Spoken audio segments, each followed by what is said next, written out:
Alright, and we are live. Hello, everyone.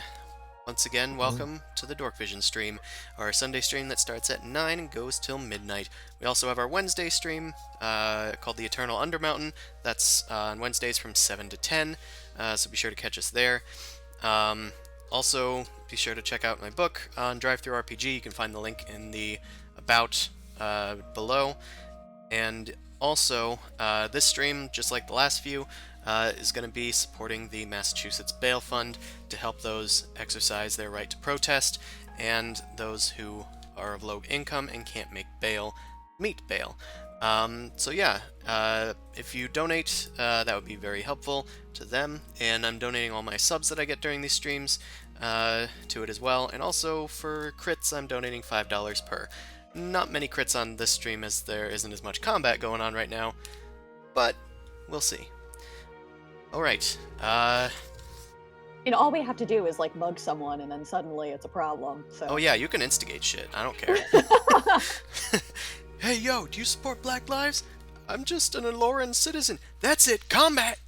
It's like, you want to start a fight? Yeah! Top 10 things that you say to start a fight. Want to start a fight?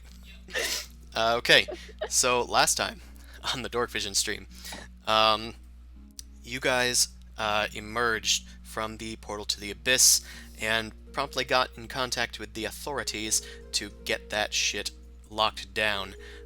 In the meantime, Zumasu went to go visit Arn to report back in, and did some investigative work on his own. It turns out that he, after doing a little shenanigans to try and get his, divine sense off on Arn, you discovered that Arn is not a fiend or celestial or anything like that, but he was, most definitely through Mao's subtle deception, at least aware or in league with the cult that you found in Elore before. Oh shit, they can't hear Allie. Hold on. Yeah, I mute you for the other stream, so I don't get echo. I'm on push to talk now. You're good. No, that's fine. So, the other thing that happened after Arn came into that sort of discovery and you tried to fill out your report, Boomcrash went to her mentor Edgrenor, the warlock at the Wizard's College. But unfortunately, he had been cast into exile and seemingly framed for illegal goods as well as potential violence. And he was kicked out of the college. This was for trying to investigate a Taurus, Boomcrash's rival, who apparently holds a lot of sway in Elore, enough to get a professor at the Arcane College exiled. So Boomcrash tried meeting with the headmaster in order to form a new bond, but he didn't seem as interested in such. But the Arcane Seat is still a valuable resource for Boomcrash in her wizard training. Yeah, he gave me a contact list of professors if I wanted to bug them about certain specialties and certain kinds of magic, so... Yeah. And then Amon... oh, that was the other important thing that happened. You guys resurrected Tana Knuckle, as she had fallen in the journey into the Abyss, but she was successfully resurrected, and Amon then asked of the priest of the church about his goals in terms of fighting a deity, but was once again met with a bit of mystery in regards to that. Mao, I believe you largely were just cavorting about the taverns and looking for the local news. It turns out that in the news there is a surprise attack on a nearby city from New Dawn, in New Dawn. It was attacked by Connacht, and word had just reached Elore now. It had happened a few weeks ago, and the talk of the town is that the Eloran Consulate is meeting instead of the weekend, they are meeting tonight. Oh shit. Or, you guys had just finished a long rest, so it's the beginning of the day. They're going to start proceedings in the afternoon. So, that brings us to the game. Alright. So, what are you guys up to? Was this the day that we were meeting back at at my house, or was this the day afterwards? I believe you guys were sleeping in separate buildings? Okay. Yes. Yeah. Okay. Kind of. Yeah. We were sleeping at inns. But I think you guys just met up in the morning. I think that's why you're all gathered there. Yeah. Yeah, that's kind of what the idea was. Yeah, so you guys got together. You've seen the papers. You know what's going on today. Zimasa, you had expressed interest in getting news out about the demon portal. So do you want to do that? Yeah. I just need to think. You can come back to me a second. I just want to think of how to handle this, since I don't want necessarily it to be directly linked to me, but I do want to basically start on a tabloid. Okay. And then I do want to go to the meeting place. I do want to attend the meeting for the vote later. That will begin in the afternoon. According to the news going around, they're demanding a 15 gold piece entry fee per head. Okay. As far as the rest of you guys, what are you up to? I'm gonna grab Boom Crash and her familiar brand spanking new Raven. Goose. Yeah, his name Goose. I forgot his name was Goose.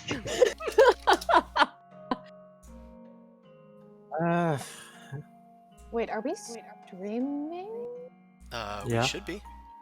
Okay, hold on. Where is the Yep. chat? Yeah, we're streaming. I see people chatting. Okay. Good. Alright. Oh, there we go. Hey. So, start with Amon, I guess. What are you planning on doing today? I mean, at this stage, like, I'm not sure if there's anything really for me to do. Get back to me. I need to think a little bit more. Mao, how about you? I mean, if anything, I was going to go and be Manny and try and find out more information on Elori's position within the war and stuff. See if I can hear anything behind the scenes before the consuls meet up. Okay, that sounds good.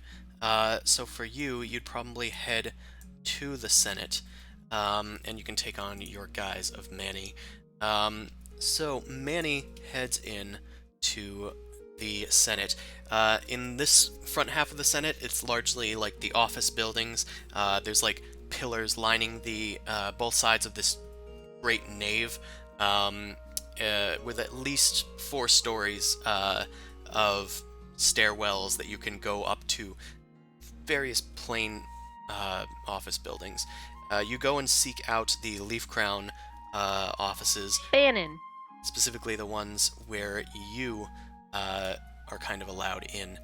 And yeah, you are let in to see Bannon, the Hazel Eldritch Knight. Hazel as in the Hazel branch of the Leaf Crown Guard. So, she sees you come in. Manny, where have you been these last few days? Things have been a nightmare. Here, I need you to take care of these. And she starts handing out a bunch of different papers. I need these taken care of and brought back to my desk ASAP. Oh no, now I have desk work.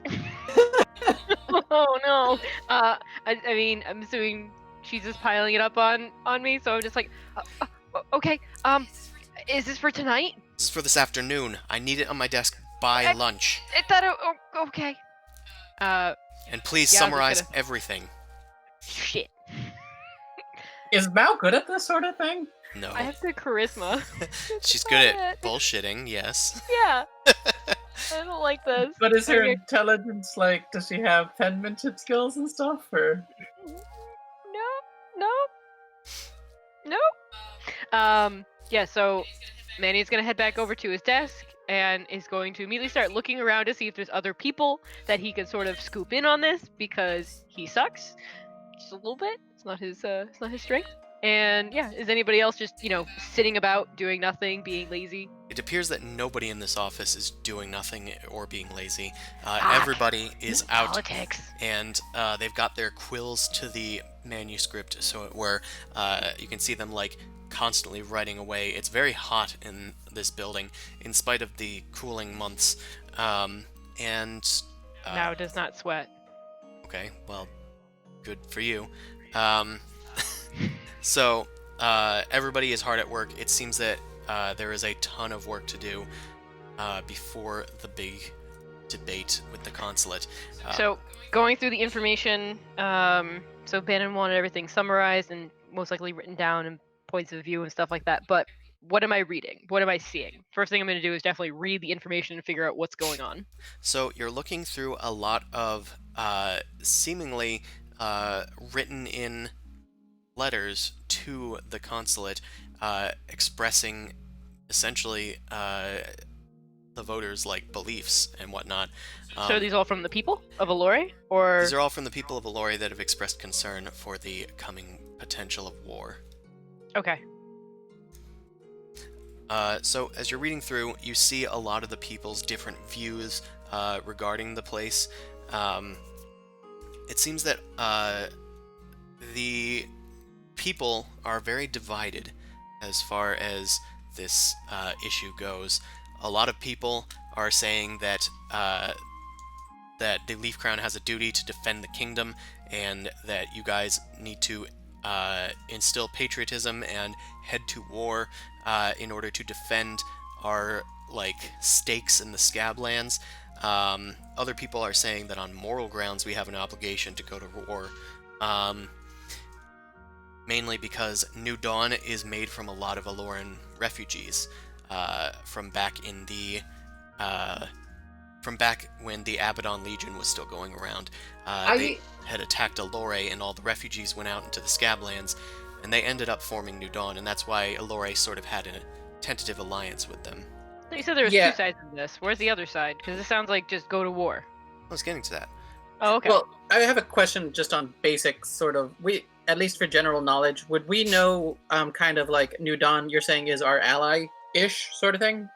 We in have a Connacht? trade agreement with New Dawn. Okay, so right now if we did go to war, it'd be sort of for the sake of New Dawn as our ally, right? It's would be kind also of the been idea.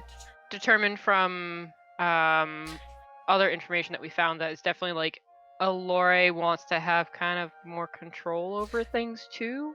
Well, From- yeah, but I mean, it'd be like Yeah, the that's the optical implicit thing. justification would be like we're fighting Connacht. I'm essentially saying our main on paper enemy would be Connacht, even if we would have to take New Dawn from New Dawn. Yeah. As far as New Dawn's say in this, they don't have much of one. They've told Eloran to stay out of it, and that they are claiming independence, that they should be allowed to police themselves. But as far as the other side of the people of Eloran, they are concerned that they are the ones that are going to be fighting in the war, and it could bring strife, it could destroy the economy, all these other things that they're worried about.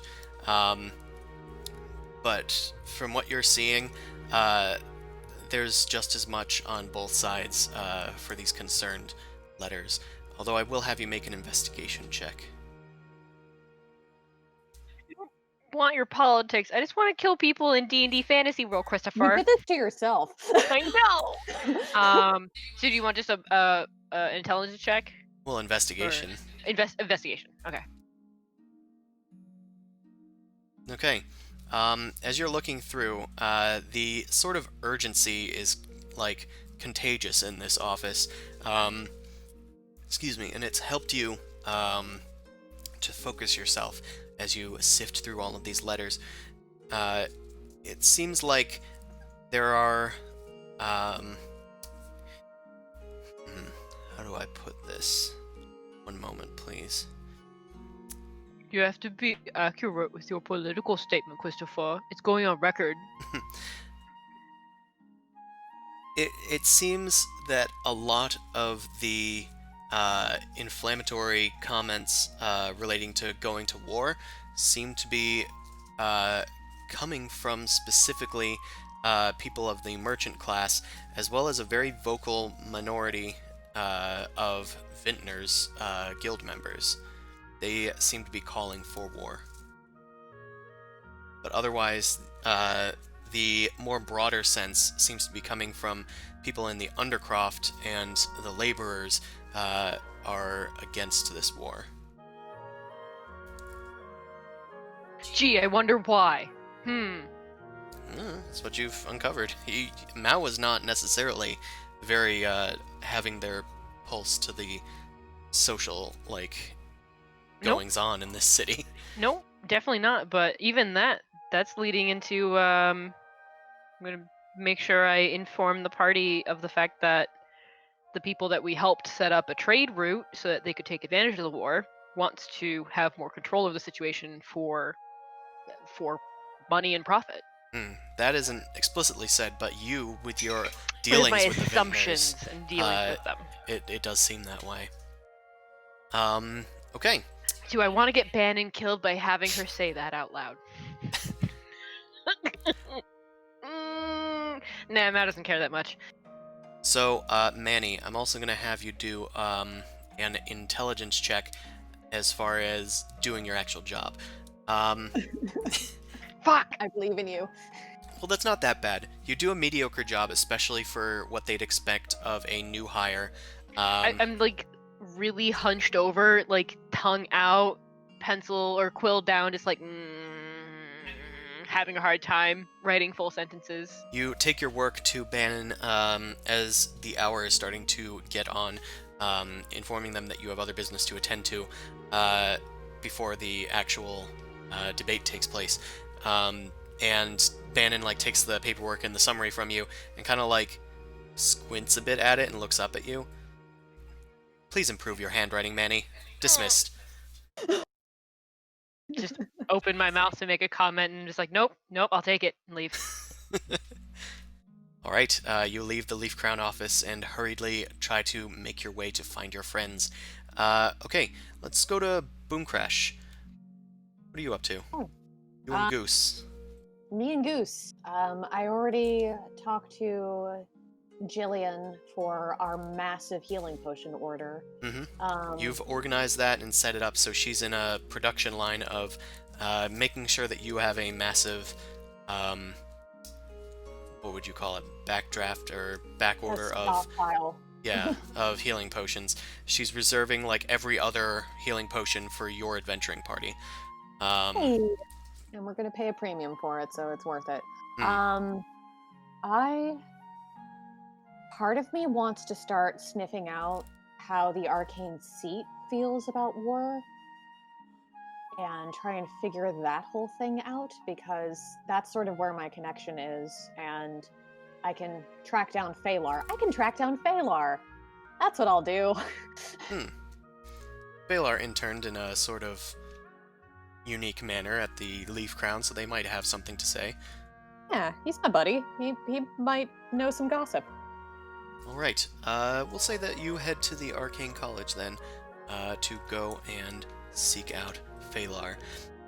So, Boomcrash, you head into the Arcane College.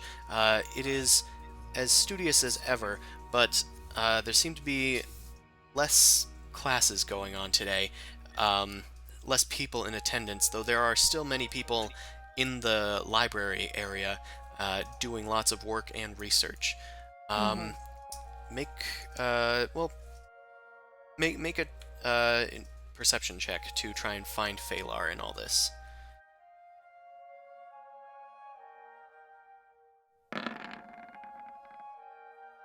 Alright, your eagle eyes are able to point out that Phalar is among all of these people. You hurriedly make your way towards him. He is putting a book back up on a shelf when you find him. Oh, hey, Boomcrash. What's up? Hey, just haven't seen or hung out with you in a while. How have you been? Oh, it has been a while. He hops down off of a little foot ladder. How have you been in these weird times? I mean, it's been super surreal. Oh, I summoned my familiar finally. Say hi to Goose. Oh, that's great. Definitely progress for you. And then he like puts his finger out to like kind of pet Goose. What does Goose do? Goose might be kind of into it and then perch on top of the dude's head because he's probably taller. Okay. So yeah, you let him pet Goose, and then Goose kind of leans into it, then squawks and flaps onto Phalar's head. He goes, "Oh, friendly guy. uh, so, what can I help you with? Things are kind of going crazy around here. They've Yeah. assigned a lot of homework as in lieu of canceling all the classes. Why are the classes canceled? Is it because of the whole meeting thing that's happening with the Yeah, council? it turns out they called all the professors into a private meeting of sorts with the higher-ups in the arcane seat. Huh. Interesting. Are they all going to be at the meeting thing? I assume that they'll be in attendance, or at least the headmaster will definitely be there. Okay.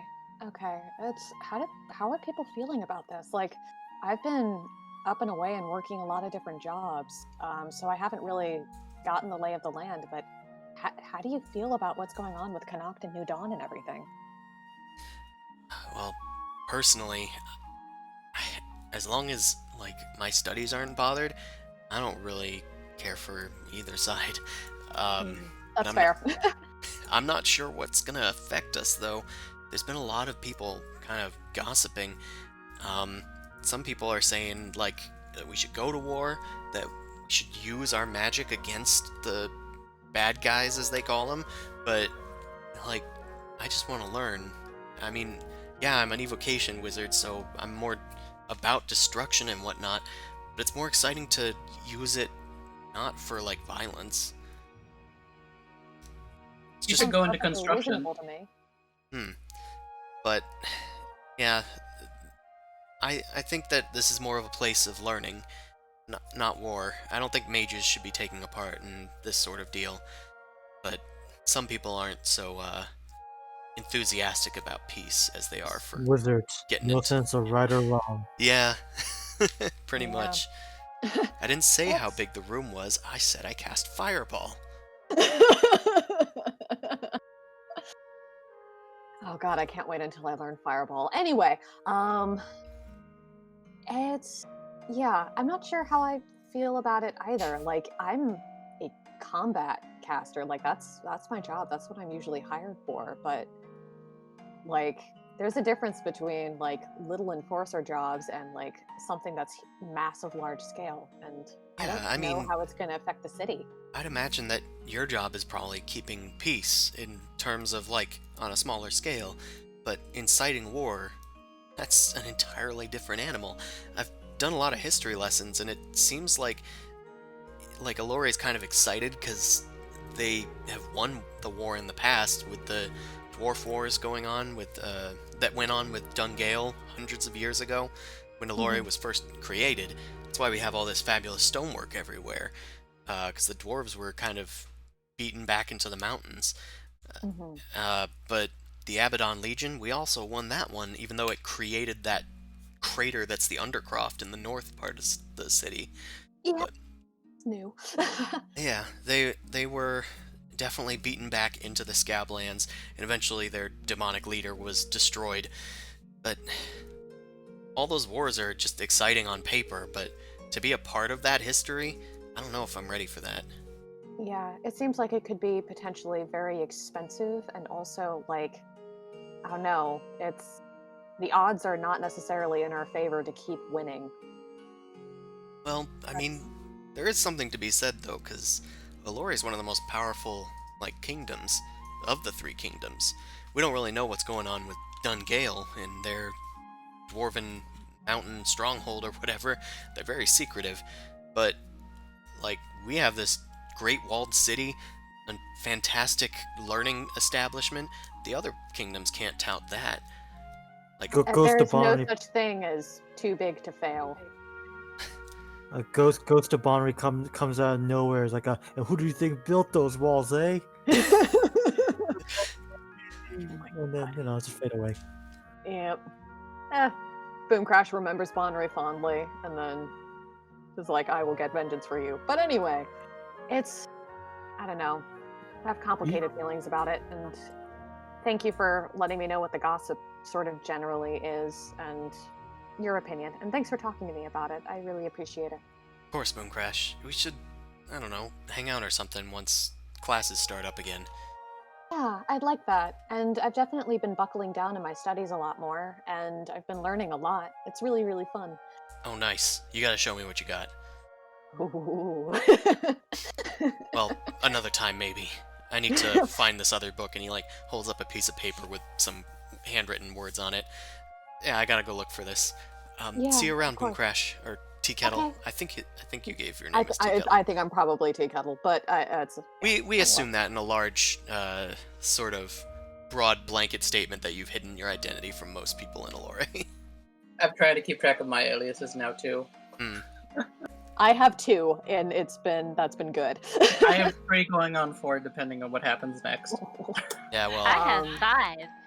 Oh my god. Okay, yeah, so you're extra. We know this. Okay, I'm going to. And how are people looking at me now? Because my mentor was just sacked and exiled. Are people still being scaredy?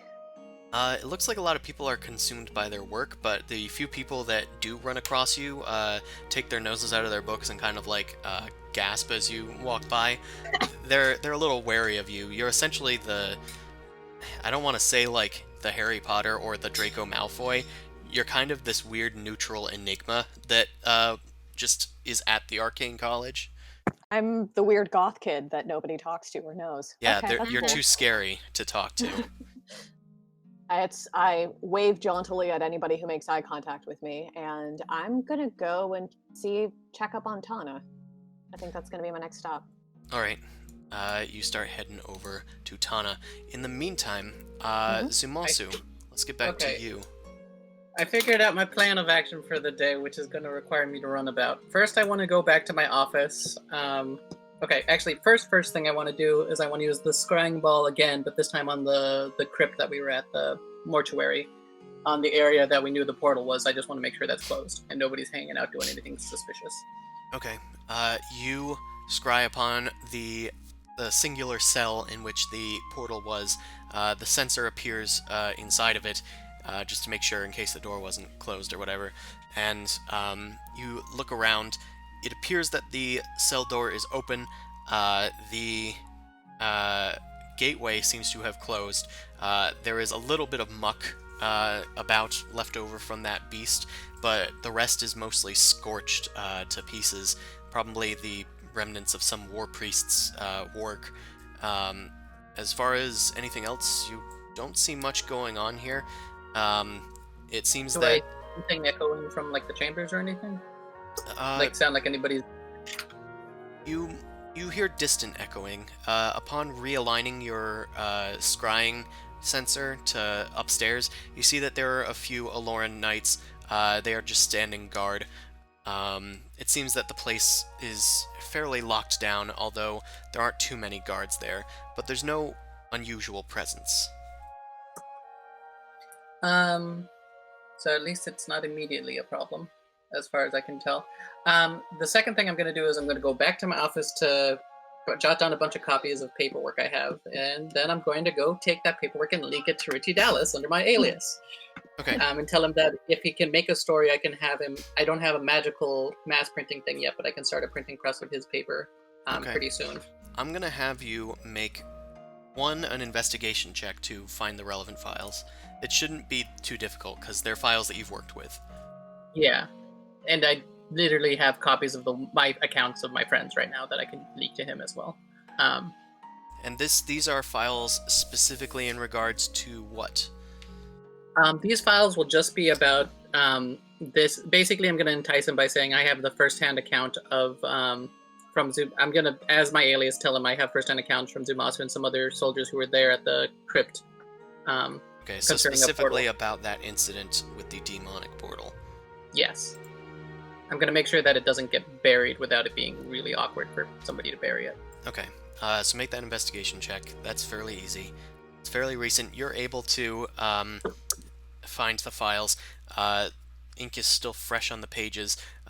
There's been a few notes and various other stuff like added by Yelric to make it official and notarized, but you are able to start copying it down. Actually, if I want to do this discreetly... I was gonna also ask you to make a stealth check. Okay. Sorry, I just dragged your character as I asked you to make a roll. Wow, I wish I had advantage on this. As you are writing down in your notes, making copies from this script, you see a shadow appear over your desk, and you look up and see Arn standing over you. Working early, Zamasu? Yeah, I mean, a lot of stuff's happened recently. You start Just gotta hastily make sure covering everything's remembered. the papers that you've been copying. Are you going to the meeting later? Unfortunately, I can't be in attendance to the Consulate meeting, but I've sent representatives. Leaf Crown always has a presence there. Understandably. I was thinking of going myself anyway. Are you thinking we're probably gonna have to go to war? I'm thinking that it's inevitable at this point, Sumasu.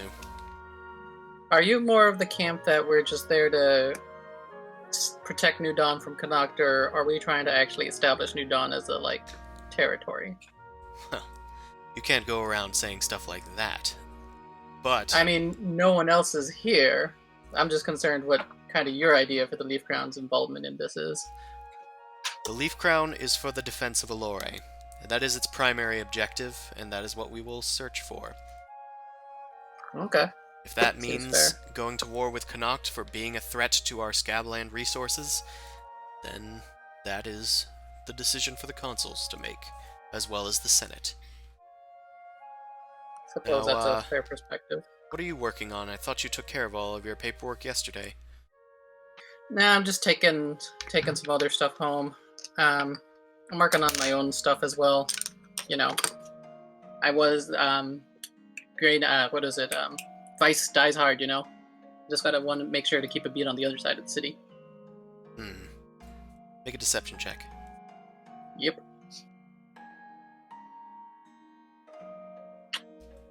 Don't goof it up. Yuck. I'm good at that. Okay. I'll oppose it. My own special secret roll. Arn narrows his eyes at you. Well, just make sure it all gets done. Don't need any stragglers, and we're gonna need you back on the force once you're done. But What for do you now, mean back on the books? well, you know, we need you out on patrol. Need to do your time as well. I told you we're stretched thin. You were benched, remember? You were working mostly on paper stuff. Yeah.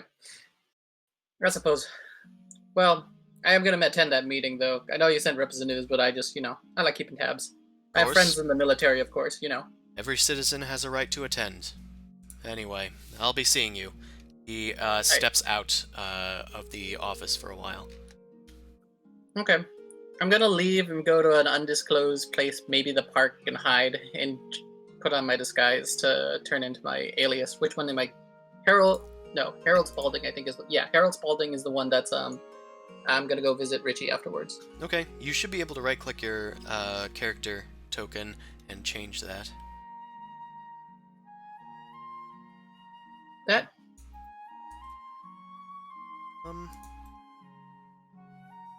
Oh, okay, I see it. There he is. Okay, I guess that one's Harold, and the one with the glasses on is the one that's any against other the generic business. one that I didn't have a token for yet. Okay. Alright, I have to go to him, and then I have to go to Peggy as Spent. So I have to change again. But for now, I'm going to Richie. Okay, you head to the Ivory Herald as fast as your legs will carry you. After copying that stuff, it's been a few hours. I'm not followed either. Oh, yeah, sure. Make a perception check.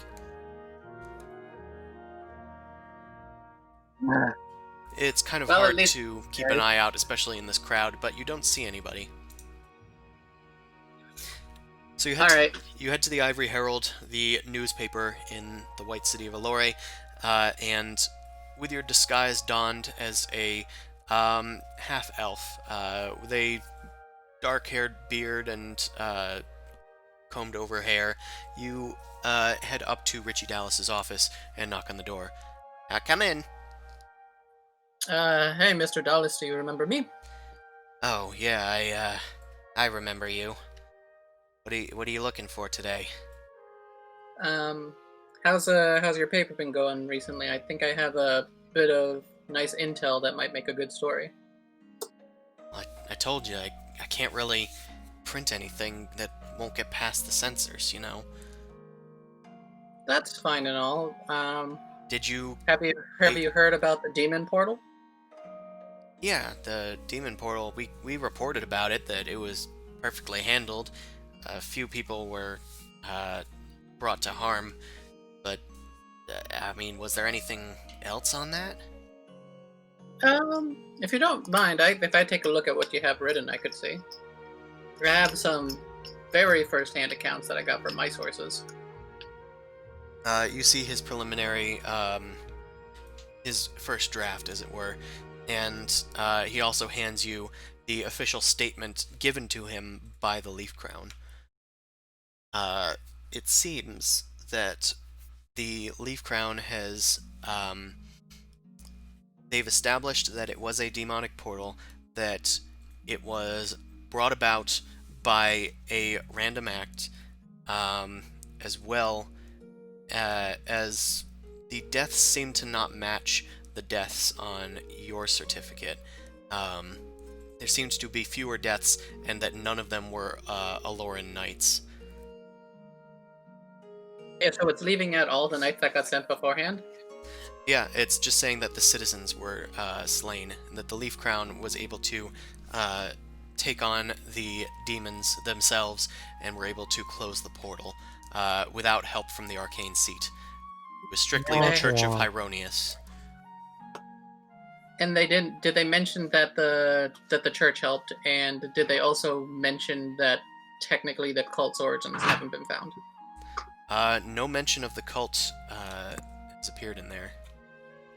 And nothing about the church? It seems to be a random occurrence. They said that the church closed the portal. Okay. Priests were dispatched to destroy the demonic influence. Okay. So I'm going to present to him my papers and be like, these are first-hand accounts I got from somebody who works there. Seems to be a little different from what the Leaf Crown is trying to say. If you'll notice, the biggest difference are more Leaf Crown actually were killed during this as an initial investigation, and truth be told, we still haven't identified the cult that was responsible for opening the portal. A cult? Yes. I can't even think of any cults. Like, there was one a few months ago, I think? The Empty Sheath? Yep. That one, the Leaf Crown declared was closed as well, which is why this is suspicious in itself. Also, the fact that's really concerning is, since I have friends and connections to the Leaf Crown, the fact that they didn't mention the deceased from that. Well, I guess they're just trying to make themselves look good or something. I don't know why they're leaving out this potential cult lead. It could be something to write up on, and maybe... No, I'm sure it won't get past the censors. I mean... This is where I told you I could give you an outlet, remember? You did. Did you figure something out for that? He kind of side-eyes the doorways and windows. I'll lean into, so I'll talk to him kind of quietly. If you can get me a paper written and come up with a nice alias, I can get at least something started. I'll need to eventually find more reporters to make a bigger thing, but I can get at least some sort of paper started. I don't have the biggest means of making production yet, but I have a basic printing press I've got aligned. Alright. Well, when you get something official, let me know, but in the meantime, I will try and get you something. I'll try and make sure it sounds a bit different from my normal tone. That's fine. As long as there's some sort of public record of this, then they can't just control the one outlet. Sure. I'll have to get it to you tomorrow, but this will probably be for tomorrow's paper as well. That's fine. Maybe I can try and get it delayed. Say that things are developing, so that yours can come out first. That would be wonderful. All right, I'll see what I can do for you, Harold. My other second question is, are you going to be attending the meeting today that got moved up, or? Oh, I'm not assigned to that. If you don't mind me asking, do you know who is? Huh. I don't know. I think it was an independent journalist or something. Someone named Gavin Fenwick. He's working down the hall. All right. I might just introduce myself, or do you think that might be a problem? I think Gavin's a bit of a straight edge. I'm not sure if you're going to be able to get much out of him. He's not really after the truth, he's just after his next paycheck from the Ivory. I'll just see if I'll just ask him as a fan of the paper. Just some basic questions, nothing too extreme. Oh, hold on. I don't want people to think that, that there's something going on. If they start to suspect somebody, then they might come after me. No. I'm gonna just really ask him if he is attending and if he has any opinion on the matter. That's it. All right, just don't implicate me. That's fine. I don't even know you, and I'm gonna walk out of the room. Take care of yourself. I also gave him the copy of the papers. All right. He tips his hat to you, and you walk out. You head down the hall to find an office that says Gavin upon it. Fenwick, journalist. You knock on that door. Come on, come in. Good day, sir. You look inside and see a human. They've got golden hair, and it's sort of shaved on both sides of the head, and he's got kind of like that floof on the top. Yes. Typical gross hipster cut. Insufferable, I should say.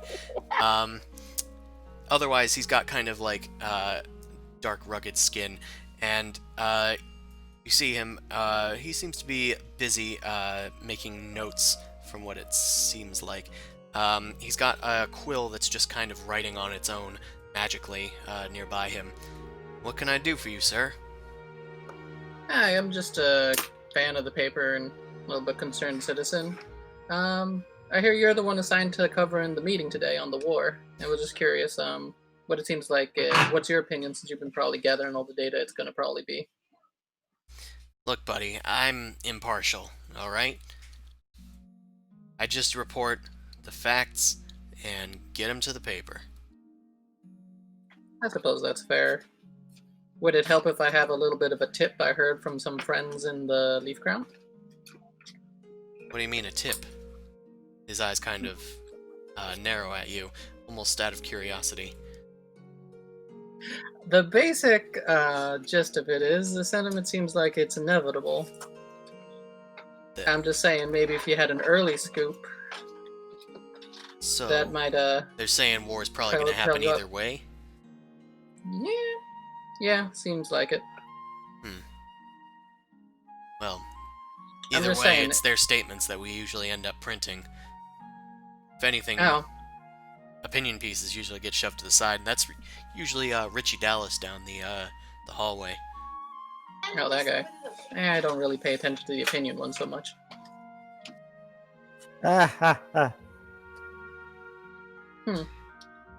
Anyway, I was surprised that they wouldn't have already told you that statement anyhow.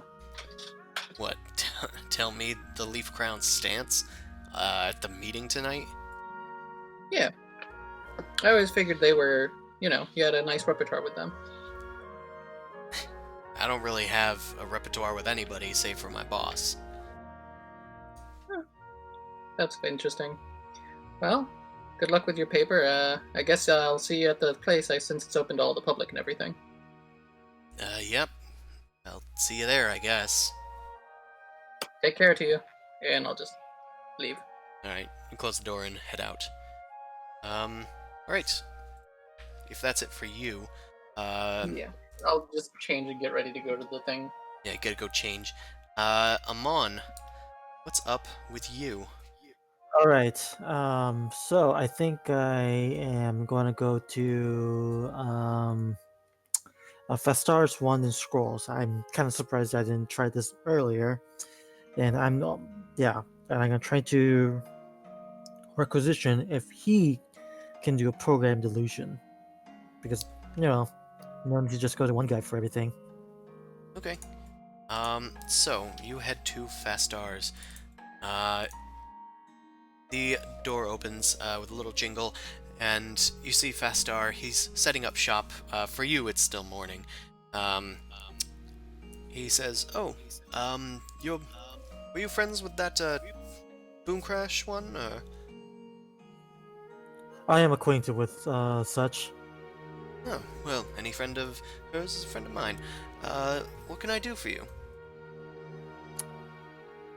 I re- Are you capable of doing programmed illusions that can trigger upon a trigger? Actually, just yeah. Hold on a second. Program Delusion. 6th level spell. It's a little beyond my grasp. It might take me a bit to learn how to do a spell like that, especially on command. But I can look into it, perhaps. It will take some time. I understand. What I also wish to know is, do you know if anyone else? Do you know anyone else that might have access to such ability? Well, somebody at the Arcane College might be more akin to that. I'm up to 5th tier spells, but that one seems more in line of just above that. How do I get in touch? It seems like more like an academic institution more than a hired help. So It is. But people come to them with all sorts of requests and whatnot.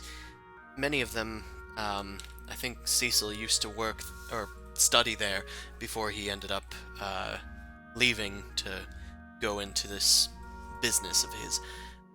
I myself am a foreigner in this place. But from what I understand, you can probably just go in and ask around. I think I have well, the illusion teacher's name. Hmm. So if you want to ask someone, this is out of character, but yeah, because I actually haven't done anything to like get involved in your studies. Okay. yeah. So you can ask me. I'm nearby. Okay. Actually, since I'm here, I wouldn't want to leave empty-handed. Let me. I thank you for the information, just to make sure I'm not leaving empty-handed. And for your troubles, I think I'll buy. What does this do? Telepathic bond. Telepathic bond. Hold on a sec.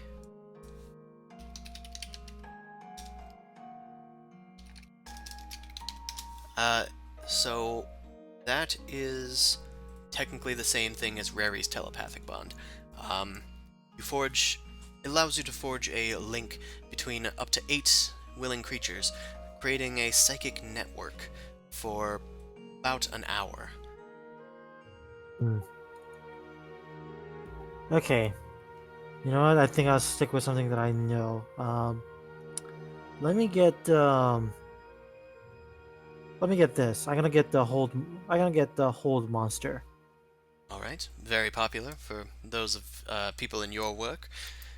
Well, that will be 1,400 gold pieces. One. Bastar takes the gold and pockets it in his little chest beneath the counter. Thank you so much for your business. Hope you'll see me again. Indeed. And then, since my lead is at the college, I'm gonna try to get there. All right. Very well. And Fastar is gonna leave. So you can go to the college in an attempt to find teacher. As you ask around, it seems that a lot of the people here are busy at work. The professors are in a closed-door meeting all day, and classes have been cancelled. Although you do pretty easily, especially with your intimidating sort of stature, you're able to find a name, and Boomcrash, you would have this name as well. Amity Gallerina is the name of the illusion teacher, at least the head one. Okay. Tuition teacher that I was familiar with is Irina Pergalore. But she was just a teacher, and she was nice. Yeah.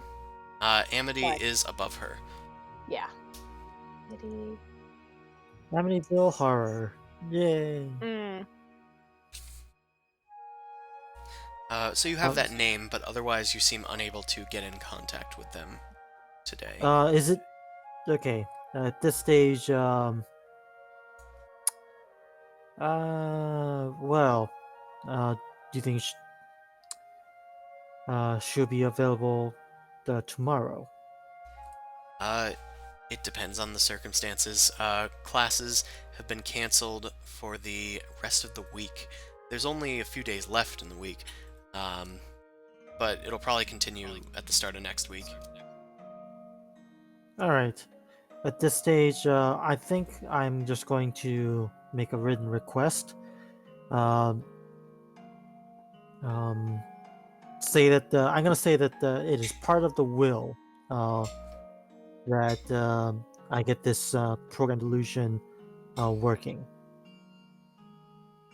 That should make things a little bit more dire, I think, and it is true after all. So I'm gonna make a written request, hand it to the clerk, and we'll try, other time. Okay, there is someone there. They have kind of like teachers' mailboxes type deal, and they send that message to her. As it's deposited in her box, it just disappears in a flash, presumably off to her offices. Goddamn wizards. Alright, so I think that's what everybody has to do today. So let's get ready. Oh wait, Something that happens before the afternoon meeting? well, no. But Boomcrash, you do check on Tana. I forgot about that. Mhm. Tana is still recovering, but she is now walking around. She's angry that she's not being given anything other than water and bread. But otherwise, she does seem to be doing fine. She's happy to see you when you show up. Aw. Boomcrash! Oh, it's so glad to see a familiar face.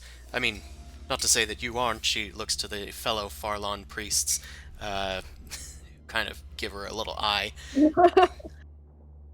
So you're feeling better? I need to get out on the road, but they're not letting me leave for at least a few days. I mean, you did die, so that is understandable. Well, death isn't really an excuse to stop working, is it? Yes, it is, says one of the priests. They just have your best interests at heart. I mean, it may be tough, but I mean, you'd rather be able to continue on your journey rather than have it end too soon, right? I Because, I suppose mean, that's right. But wherever like- Farlon takes us, I think that's the real journey. If my journey ended up in hell dying to a demon, well, sometimes I think that just might be okay. That is a Badass. fabulous attitude, but I mean, I like working with you, so I'd like for Farlon and our paths to cross again. Well, if he thinks that be so, then it be so. I hope that I do see you again, and I'm sure I will. My paths often take me through Elore. I'm very glad. Okay, I just wanted to check up on you, but I'll leave you alone to continue recovering. Sure, of course. You don't have any nips about you, do you? I mean, Seems that I death didn't do. take away the itch, as it were. Okay, because I am a terrible enabler. Here you go. And I slip her another wine bottle. Thank Farlon, and bless you. She quickly puts it behind her back as one of the priests walk by. I'll put this down here. She puts it like beside the place where she's bedridden. And I'll be seeing you soon. Boom crash. I tip my beak to her, and so does Goose, and I am on my way. Tip your beak. Very well. You're this now. Just Pardon? I forgot you have a familiar now. Yeah. You put your talons up to your beak and do a milady. Somehow. Great. And I think that means it's time. So people are starting to gather in the Patriciate Ward. Lots of people gathering around the Senate as a whole. Where is Mao? Mao is already over there. Cool. So Zumosu, are you still in this guise? No, I'm regular Zumasa right now. I should Okay. probably take off it. Okay. And Mao, are you still in this guise? Okay, I was going to bring that about. As the crowds are starting to gather, here, I'll change Mao back since she's over there. Cool. As the crowds are starting to gather, there are some Leaf Crown guards in their attire that's like for more, what's it called? Ornamental displays. They are taking people's money to enter the Senate. There are lots of people here with signs and like shouting and being held back by the Eloran knights trying to establish a perimeter and let in people that are able to pay the fee, presumably to make sure that they aren't overcrowded. Oh god, I have an idea. But as they are calling people in, I thought this was open to the public. That's not public. That's You have to pay to get in. Yeah. That's the thing. It is. I Paywall. came up with an idea, Only a man. Since we just paywall, had a but yeah, we're pay also out. very rich, so Yes, we can totally do something, which is what I just realized. So they begin. They've been shouting as they're asking people to come in. They're saying it's 15 gold pieces per entrance. All weapons are given in at the door. Magic does not function in the Senate building. For those that are on life-supporting magical items and charms, can submit written statements here, and then they like gesture to a sort of like ballot box sort of deal, with presumably questions that are going to be answered there. But they aren't taking anybody that doesn't have a reason to submit such a statement. And what such if one was statements, cursed to forever hold a sword? well, they wouldn't be allowed in. They would Dude, submit a dude. written statement. But that still requires the reduced fee of 10 gold pieces. So, you guys appear as people are starting to slowly filter into the consulate and the Time Senate. do we get? 'Cause this might take a minute or two. Okay, are we meeting each other, or are we just kind of going individually? Because I'm going to try and look for you guys. You guys are Okay, able with to a group? quickly meet up, especially since you were all planning on going. Yeah, I'll meet up. Okay, guys. So we have the goal to enter, but I don't think a lot of these citizens do. And I motioned to all the people with the protest signs and stuff.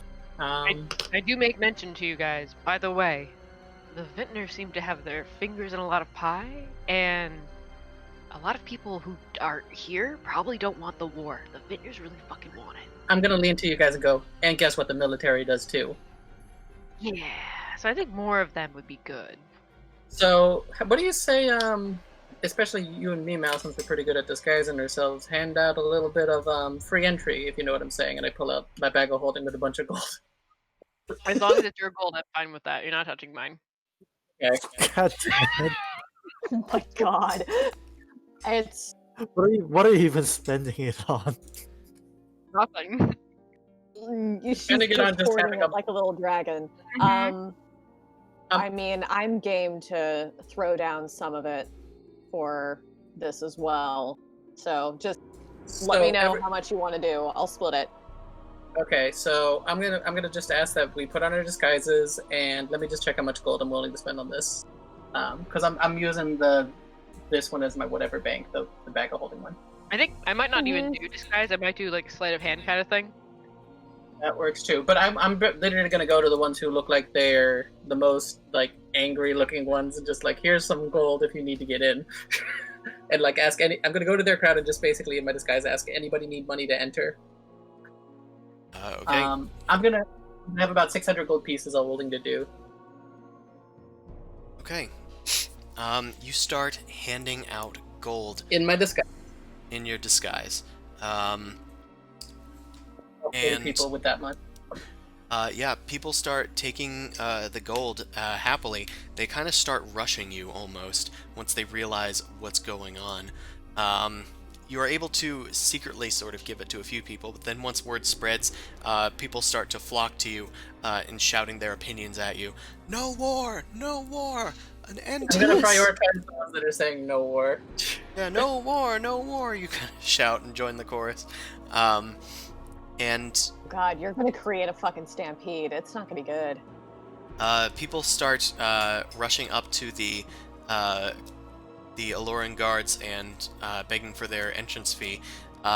They keep trying to maintain an orderly line, but they're starting to have a bit of trouble with the new influx of people. It looks like they're almost short-handed trying to fend off the rabid crowd. So, I'm gonna have you.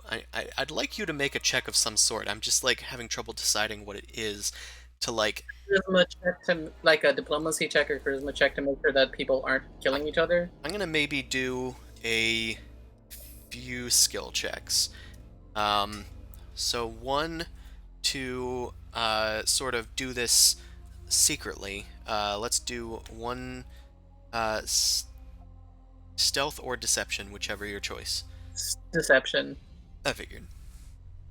Damn, I rolled bad on that. Okay. And then we're gonna do a insight check to try and find vocal people to try and give this money to try and like Voice to find the right voices to send in, just purely based on like I There don't we know go. how they look, how good their sign looks. Who looks like they're in charge? Who looks like they actually have Mm. something to say? That You seem to It doesn't- pinpoint a few leaders in a few sort of groups within the mobs, and you're able to give some money to them. You just kind of hand out a handful to these individuals and just make sure this gets in the right hands. And they seem to nod at you understandingly. It seems that you've picked a few of the right people. Meanwhile, I'm also going to have you make perhaps a persuasion check to try and convince these people to do the right thing, but also not to like turn into a mob. violence or anything. You're trying to like control these people while also distributing this stuff. Distributing free money.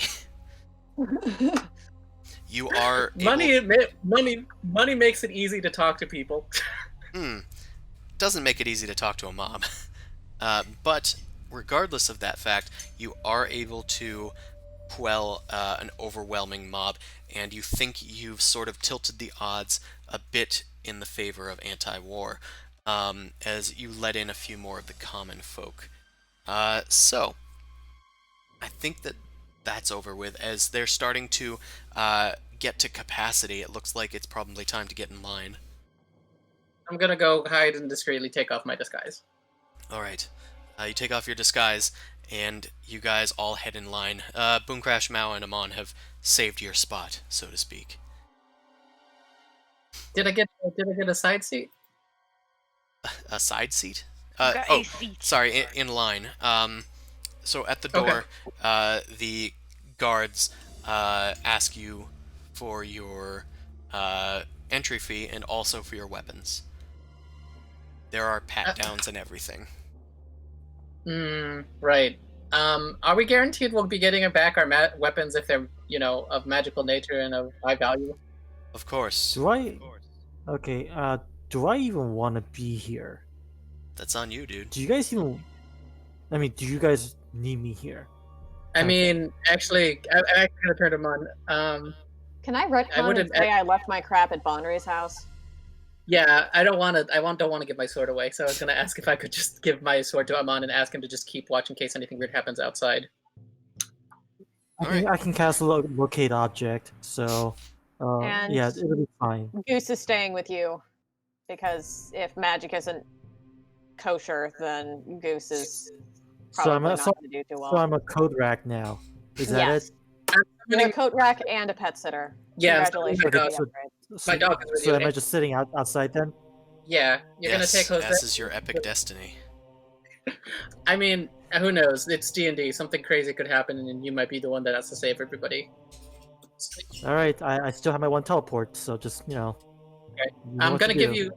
you my doggy as well. So if anything bad happens, you can come to me. And here's my sword, so I make sure I can have it back later. All right, Alright, My- Amon takes my your arm. goods. And my arms hurt. Can I try to see if I can take my bow through? Because it technically doesn't have arrows. I have no arrows, they would still ask for your giant flaming bow thing. but it is magical, so it wouldn't work inside. It's Irre- just a stick. like, regardless, they ask for they'll- weapons. okay. That's fine. I go and give it to him on. Okay. It's just like, fuck, fine. Walk over, drop. Are you trying to hide any weapons? I'm obligated to ask the rogue in the party. No, actually, I'm not. Okay. Didn't know if you're trying to hide a dagger or something. So they do I pat you don't guys want down. to lose these ones. They're good. They do pat you guys down, and then once they take your entrance fee of 15 gold pieces each, you guys head in. Amon stays outside, hands full of all of your gear, some of it sticking out of his backpack at awkward angles, and Goose standing upon his head. Goose lets out a squawk. Boom Crash, as you pass through the front doors to this office, you feel your connection severed to Goose. Goose is still there, but you can't speak telepathically to him. So sad. I already got used to him. Anyway, let's head into the Senate.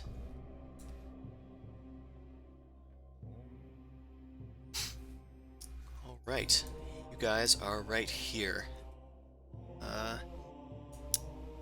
Let's maybe change the music up a bit.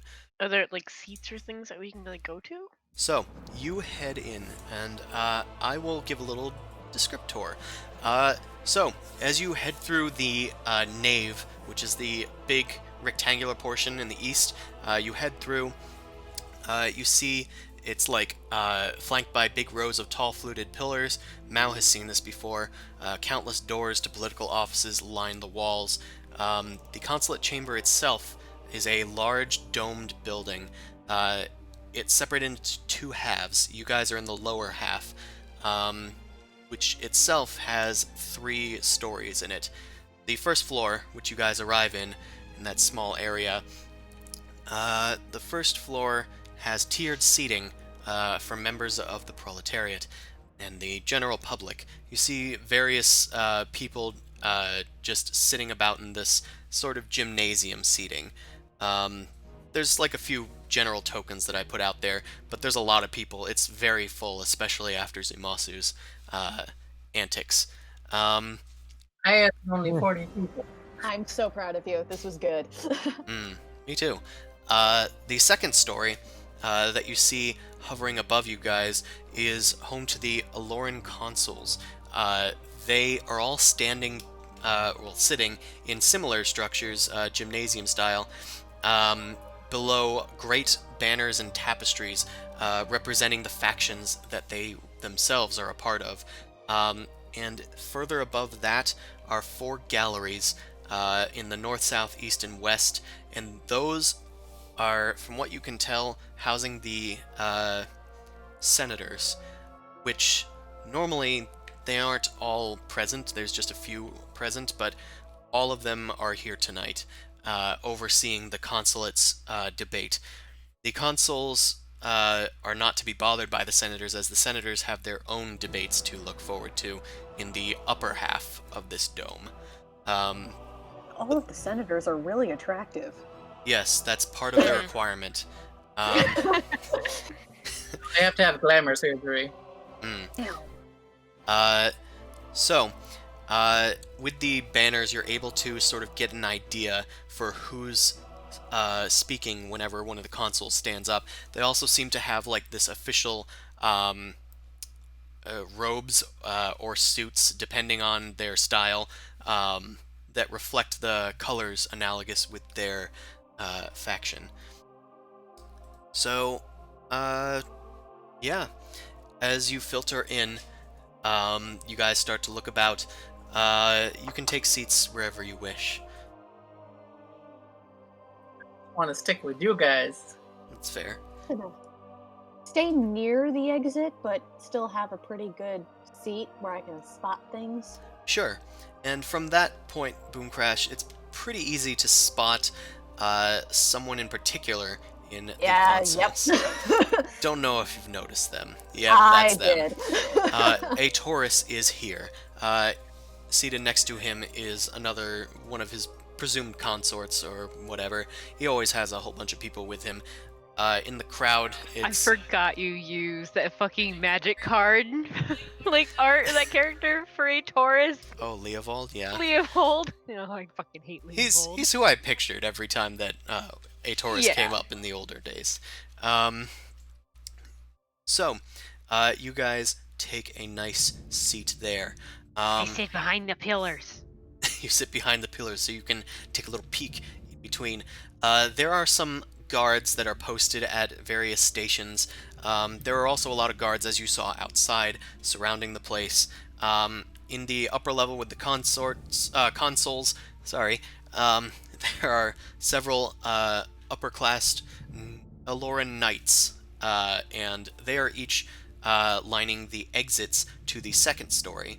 You can see that back in the other chamber in the nave, there were a lot of stairs that led up to the second story. That seems to be the main way to get there. So if you wanted to get to the second story, you'd need to leave the dome and go up through the other building and other structure. But they seem to have entrances to the north, south, east, and west to the second level. Third level, probably even different beyond that. You're not sure as to the architecture and layout of this place.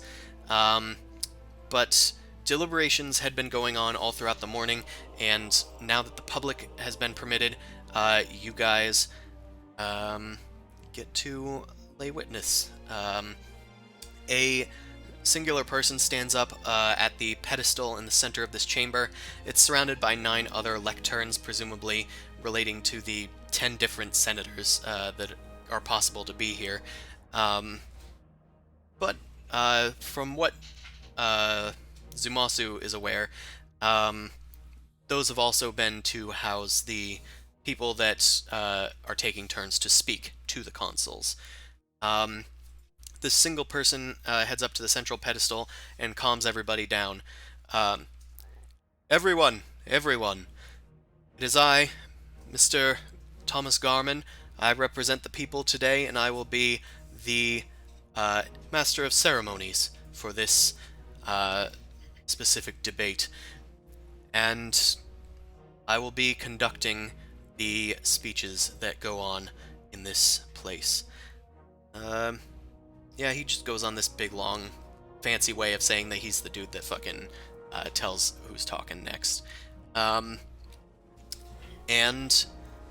from what it seems, the first thing that happens is the consuls begin presenting their arguments and debating amongst each other.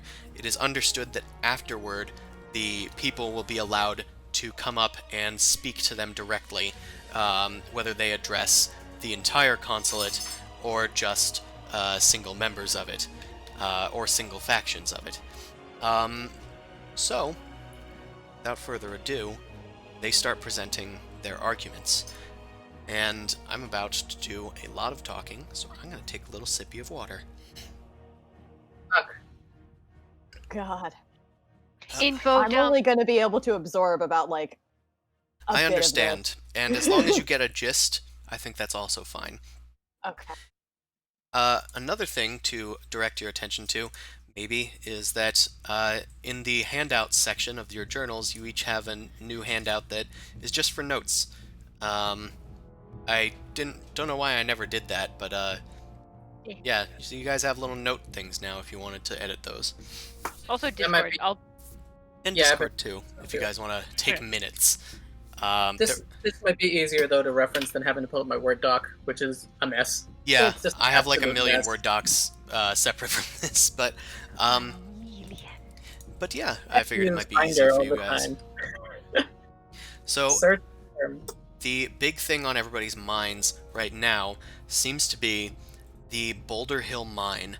It was attacked by the Connachtans, which are the members of Connacht, the forest kingdom in the west of Sargon.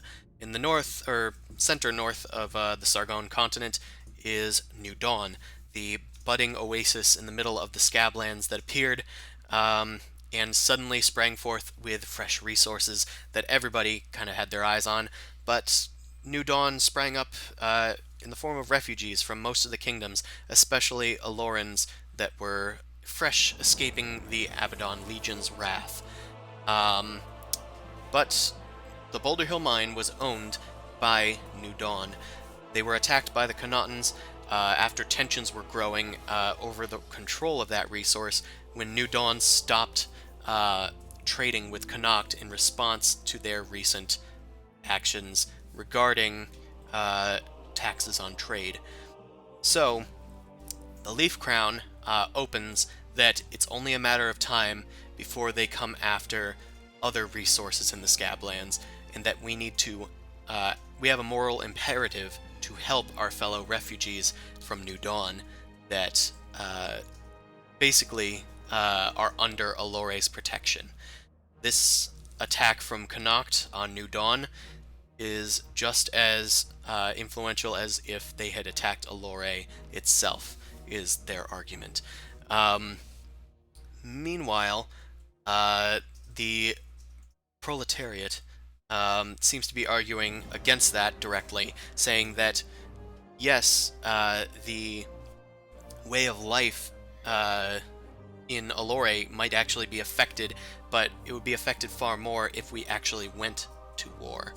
And you guys kind of understood that the members of the proletariat Eloran Council, because they do have a seat here, they do seem to be vocally mixed, but largely against it. Guess I should actually go through the... I was sort of jumping in here, but I'm going to zoom out a bit and direct your attention to the banners, because those will show you who's who in this scenario. I've also marked people with little dots to show which factions they belong to. It's a lot to take in. Yes. Cool. We're going to start from the north east. That is the Sigil of the Leaf Crown up there. Greens. The Greens. Anybody with a green dot is associated with the Leaf Crown. The senators for the Leaf Crown overseeing it are Varys Baravan and Claricia Ophandris. One sees the... Varys oversees the Leaf Crown as a nation throughout the entire kingdom of Elore, even its outskirting towns, whereas Claricia sees mostly the stuff directly in Elore, within its walls. So the FBI and the CIA. Yeah. And the flags flanking them, by the way, that is just a general banner for the White City of Elore.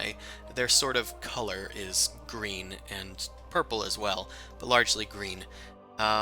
Meanwhile, in the southern half, you can see the sigil for the Arcane Seat. They have 3 banners, just as they are one of the more powerful presences in Elore in recent years.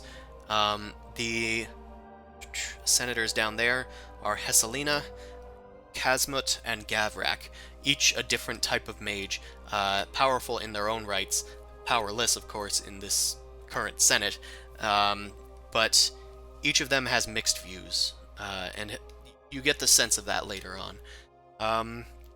Meanwhile, we go to here, a copy of the Eloran flag, but this time gray, a symbol for the proletariat. And there aren't a ton of people representing them. It's largely this kind of group of people. As I've said, there's just one token might represent like 10 or so people. And this pink dude represents like the 10 proletariat people. Then we go to the brown flag, representing the Builders. This is one of the 2 more powerful guilds in Elore, officially, and they're represented by the orange dudes. Their senator is Serial Malay, one of the richest merchants in the city of Elore. This other kind of multicolored flag, that is the sigil of the Jewelers Guild, the other powerful faction in the merchants, and they are led by Azaki Ariesis, who Zumasu had lunch with at one point. Also, Who I thought was the girl. also this other dude, Vasilan, that is the half-elf senator that represents the proletariat in the Senate. They have one senator, just like each of the merchants. The vintners are not represented on the Senate or in the consuls, though there are consuls specifically that are aligned with them. Thought out. A Taurus You himself is a jeweler. If you have official power, you have official responsibilities. Screw that. I want to run for president or mayor. I'd lose power. Meanwhile, this is the sigil of Hieronius. Anybody with blue is a member of the Church of Hieronius. They don't have a huge presence, but they do have a meaningful one. Bankin Justivian is the senator for the Church of Hieronius. Last but not least, we have this little flag, the Council of Moons. There's a 5th moon up there that is just not seen, but they are another religious institution. They're supposedly of equal power to the Church of Hieronius, but they've fallen out of favor as of late, being the... Were they? They are a group of 5 different old elven gods, and that is who they worship. They're the founding religion of Elore, but since humans moved in and started, basically turning the elves into half-elves, to put it lightly, the Church of Hieronius became the more dominant religion in Elore. But out of tradition, they keep a seat on the Senate for the Council of Moons. Their senator is Acriel Mel Yesemtembre, a very old elf. Sounds like a spell. Yes, well, It does. the longer the elves' name, the older they are. True. But yeah, that's everybody here. The Church of the 5 Moons? The Council of Moons. Council of Moons. And there's 5 of them, though, just to represent the There's 5 elf gods, but they have 1 senator.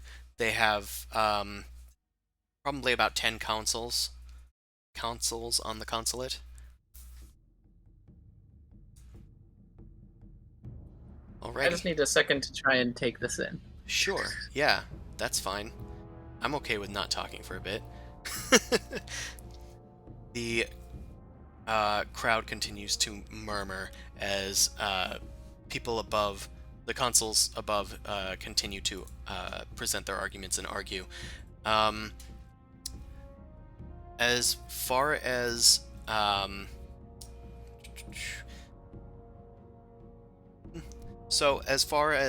moral imperatives, they begin to speak each in turn. The Leaf Crown says that New Dawn is mostly Eloran refugees, and they deserve our protection, and they say it's our moral imperative to protect them. Hieronius themselves, the Church of Hieronius, is demanding justice in terms of Connacht's attack on New Dawn. As that nation is far too weak to defend itself on its own, they need our help. The Council of Moons corrects them, beckoning that the nation of New Dawn that kingdom itself claims independence from us.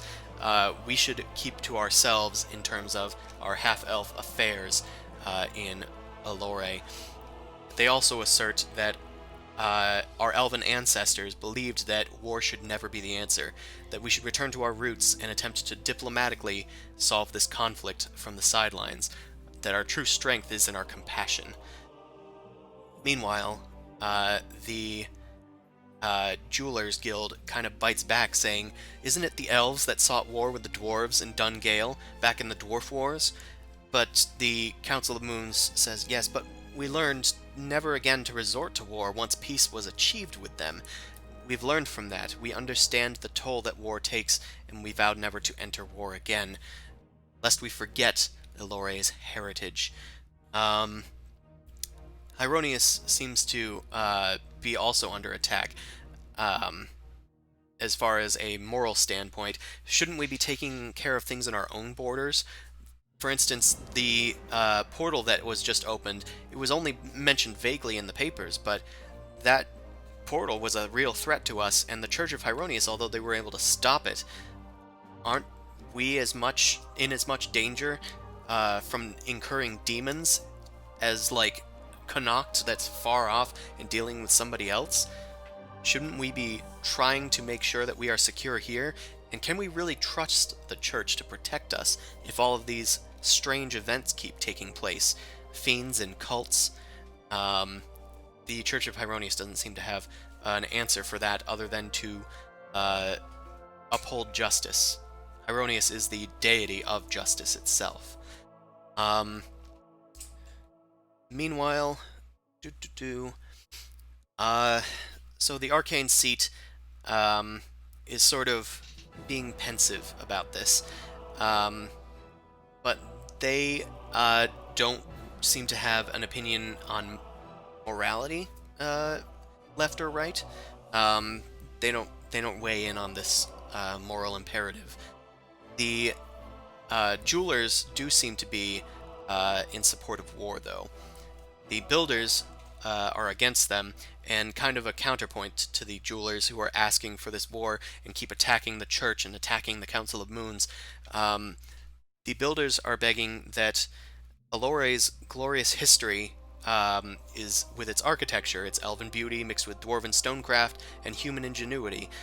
It wasn't accomplished by war, but by integration of our neighbors in Connacht and Dun Gale. And yes, we went to war with Dun Gale, but afterward we forged peace, and instead of trying to conquer, we came together to create this beautiful kingdom.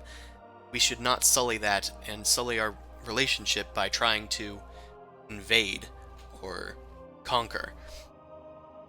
The proletariat, they have small voices, but they do seem to agree that while they have a duty to defend the kingdom, war could bring strife and lose many lives for the people of Elore, and shouldn't it really be them and their decision rather than these consuls? What's up, Mao? Just paying attention to any odd faces, trying to see if anyone is shifting or moving or seems uncomfortable. Just paying attention. You're kind of looking around the room. There's a lot of people in here, and nobody really catches your eye as far as individuals. I mean, some do, but, like, it's hard to tell whether they're just, nervous or just preparing to speak. It's hard to read all of these people at once, but nobody seems overtly, like, gonna pull out a knife or something weird. Yeah. I'm gonna be more specific and try to see how the arcane college is looking when it comes to pro and not, to see which one of the two seems to be more towards it or not. Okay, well, I might even have your answer in a bit. So, after that, they start talking about, like, yes, we have these moral imperatives for and against, but really, let's talk about the important thing, our economy. So the Leaf Crown demands that even if they don't come after us, if Connacht doesn't attack us, we can't trade with New Dawn and Connacht unless we declare an alliance with one side or the other. We can't just trade with one person and not the other. And if we trade with both, they'll both see it as essentially us being a traitor. And if there is a war, there's still the potential of them seizing our trade with them or with one or the other. We need to be able to secure the Scablands and all of our holdings within them. The jewelers have a lot to say on this. They say that we need to secure the Scabland mines because those are integral to Elore's economy, especially like places like Urzark that are right on the borders between Connacht and Elore. That place needs a lot of protection. The Leaf Crown asserts that that place is fairly secured. It's been locked down by a lot of their occupying troops. Meanwhile, the jewelers are also saying that in as far as just securing things, we also need to stimulate the economy, and a war would, as much as they hate to say it, it would create jobs to help support the effort as everybody works together in solidarity, and a war will just help the economy as a whole. And Barf. Okay. Yep. Yeah, barf. People will die. Their jobs will open up. Stuff like that. Yeah. the builders have a counterpoint. They say that the first world economy would suffer from wartime rather than profit. Elore profits off of selling luxuries refined from raw goods that are coming in from the other kingdoms. Connacht sends us wood and stone. New Dawn sends us perfumes and raw jewels, especially from their own mines. We rely on their food, wood, stone, textiles. Without the trade from these other kingdoms, we wouldn't last long on our own reserves, because we produce things. We're a secondary market. Once we lose that resource, our economy will go down the tubes. And there's not too much answer to this, but the proletariat is starting to get worried. They're saying if the builder's argument is true, then the people of Elore would suffer as a whole, and that's not in their best interest, and they wanted to kind of like double down on that fact and make it known. People are starting to get visibly uncomfortable with this whole situation. Finally, the call seems to come to whether or not a war would be something that we could feasibly achieve or feasibly win. And the Leaf Crown says that they have secured our borders fairly well, and that they have enough troops out in the field, and they've secured enough forts out in the field, especially the latest one from Fort of Vestry. It was taken back from a hobgoblin incursion by our heroes from the Leaf Crown. And after that was secured, they have had a good outpost to look at both Connacht and New Dawn and their outermost regions. In that very important, pivotal fortress, they're confident that they have enough forces to beat back any attempts at attack, and have a position to attack if so necessary, in defense of our friends in New Dawn. Meanwhile, the Arcane Seat has a bit to weigh in on this, because the Leaf Crown keeps mentioning, interspersed with this, that the Arcane Seat has the highest magical authority in the whole of the continent of Sargon. Magic, some of the people of the Arcane Seat seem to be weighing in. Magic is a valuable asset in wartime, and war will often spark new leaps in progress. So potentially it could actually help us in the long run, in as far as our economic and technological stability. Meanwhile, Elore's magic is far beyond that of the other, less civilized places out in the north and the west. Those people still running around in the forest and those new refugees out in the deserts, they don't have a central body of magic. The dwarves might. We don't know much about that, but we do. And with this, Elore would be able to succeed. But a few members of the Arcane Seat seem to be against this. They say that not only do we not have enough magicians to control the Scablands properly, even though the Leaf Crown might be able to, we don't have enough magicians out there or infrastructure just in place. We don't have it. We don't have the resources to send a mage out to every single fortress, out to every single section of the border to protect it. And although we could feasibly protect one fort indomitably against attack, there's no reason there's just no arguing that we'd be able to send magicians out there. The Leaf Crown says, well, then we train them. We train new magicians, picked out from the people among us, and we get them into the Hazel group. The Hazel branch of the Leaf Crown, they're the ones in charge of all this magic and whatnot. Why don't we send them? And the arcane... They want to conscript people. That's so shitty. Meanwhile, the arcane seat demands that they are a place of learning, not war. One of them in particular stands up and regards everybody that the arcane seat does not want to take place in this heinous act. They're a place for education and learning and becoming a better place to create a peaceful world, not through conquest. Things kind of get quiet on this sort of moral imperative thing that this consul was putting out. And then they also... This wasn't a senator. So, was this a senator from the Arcane Seat that said this, or No, the senators consul? are actually not allowed to speak during the consul meetings.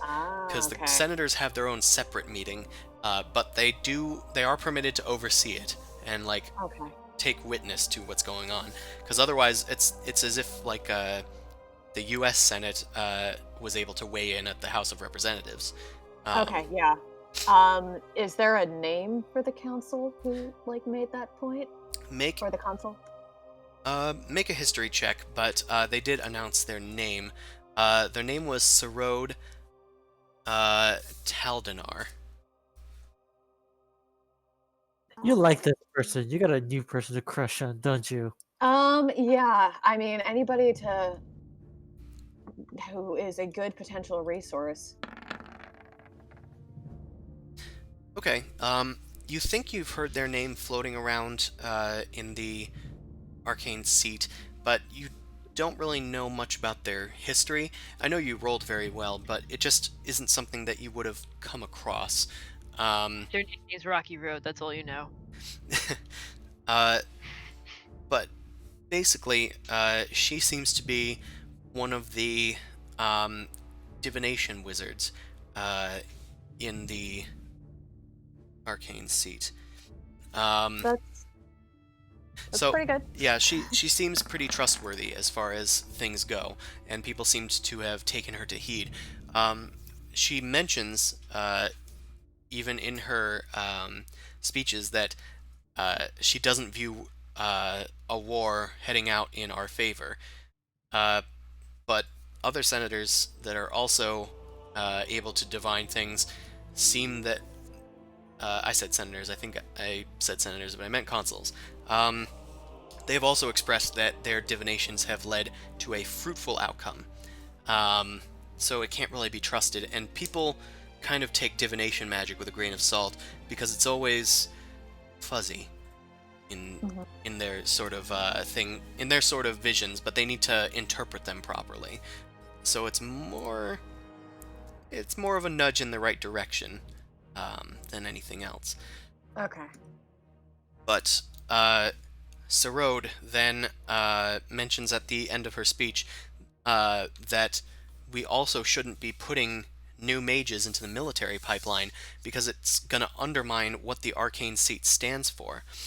But then, as a sort of counterpoint, the Leaf Crown says, well, we need more people in the Hazel branch of the military because we need people to help if we need to win such a war as this, and if we need to defend our city against a magical threat. Yes, the arcane seat can sometimes take care of that, but what if they're too busy with their lessons and not equipped to deal with something like an attack or something? They need to be able to be ready for it, and military training is the only way they're going to get that. Eventually, all this talk begins to die down. It goes on, and as long-winded as I was, this goes on and goes into the night, and it kind of becomes more like the scene that I've drawn for you here, where there's moonlight coming in through the windows now. There are like brass lanterns that are now lit up with like a orange light up on all of the pillars and all of the lecterns and pedestals. And as the moon rises and night falls, all the impassioned speeches trying to sway the other consul members starts to die down. Finally, Tamara Garman speaks up and says, "All right, I think we've heard enough. We need to hear from the people. These fine people that have paid to be here today, I'm going to start to ask questions of them. Guards, can you please find some people in your sections and beg them up here?" The guards start walking around and start gathering different faces to try and head up to the little podiums surrounding the center stage. Do you guys wish to join in this? Nope. Maybe. I'm hesitant, but if Zuzu wants to do it, then I'm gonna encourage him to do it. I'm still trying to keep it on the down low with A Taurus. I'm gonna do it, but I have to be careful about this, but I am gonna be willing to do it. Would you rather I do it? No, I'm gonna basically put forward I'm gonna put through a weird sort of practical perspective of just like, oh, we need to make sure our resources are like all tight knit and stuff instead of you could the moral also make the argument and echo the argument from the Church of Pyronius, who you do have connections with, basically saying that there have been 2 domestic incidents within the past like few months. Oh yeah, no, my argument's literally going to be about, my whole argument's going to be just like, we need to make sure Elori is safe instead of like on moral grounds. Because anyway. if we're fighting a war on 2 fronts, then we're fucked. Yeah, so that's pretty much my arguments.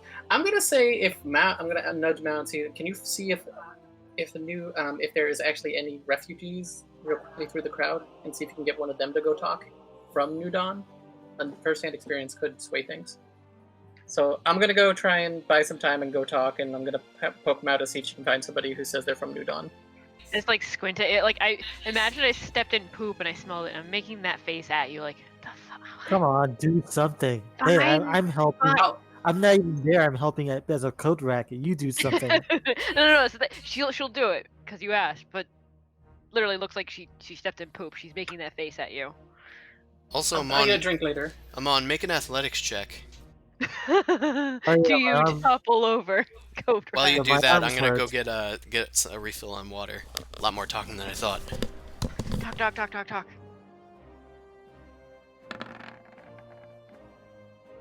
My arm hurts. Clink. Oh, 2 sevens. Yeah, my arm hurts. I gotta squat down.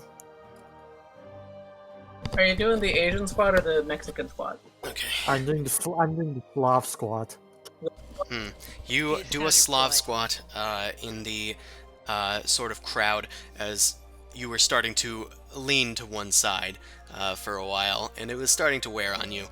Eventually, you kind of go off into to like a park bench. After a while, you stare at somebody long enough until they move, and you're able to sit down Good.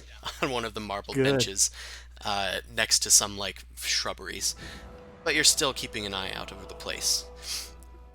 Okay. So, Zumasu, why don't you move up to the empty pedestal? Where's the center? Nope, right here.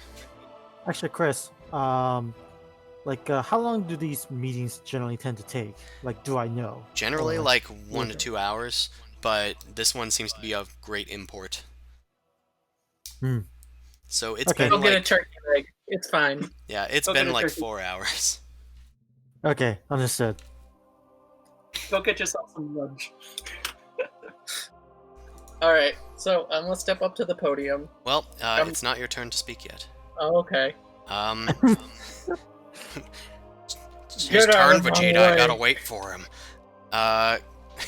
Tamara, after the guards have gestured people up to the podium, including you, Zumasu, podiums, I should say, Tamara starts begging people to speak each in turn. The first person begins speaking and says, Tamara says, your name and profession, and then speak your piece. I'm Terok Rodthel, South Gate District landowner. I have a budding farm just out in the Scablands, but Connacht soldiers came in from Silius Town. They claimed my land belonged to them. Does Connacht have a right to do this, and is this a sign that they're maybe trying to aggress on our property? I mean, I purchased the right to build on that land, so it must belong to Elore. The Leaf Crown needs to do something about it. I think this war could probably push them in the right direction. The jewelers then speak up. This corroborates news of Connaughton aggression on their border settlements. It's been recorded that a lot of people are seeing similar things. Connacht isn't just being aggressive towards New Dawn, they're being aggressive towards us. The Leaf Crown speaks up. Your concerns have been noted, Mr. Tarok. You will have to seek reparations with the Builders Guild for the time being, until the decision of this conflict is sorted out.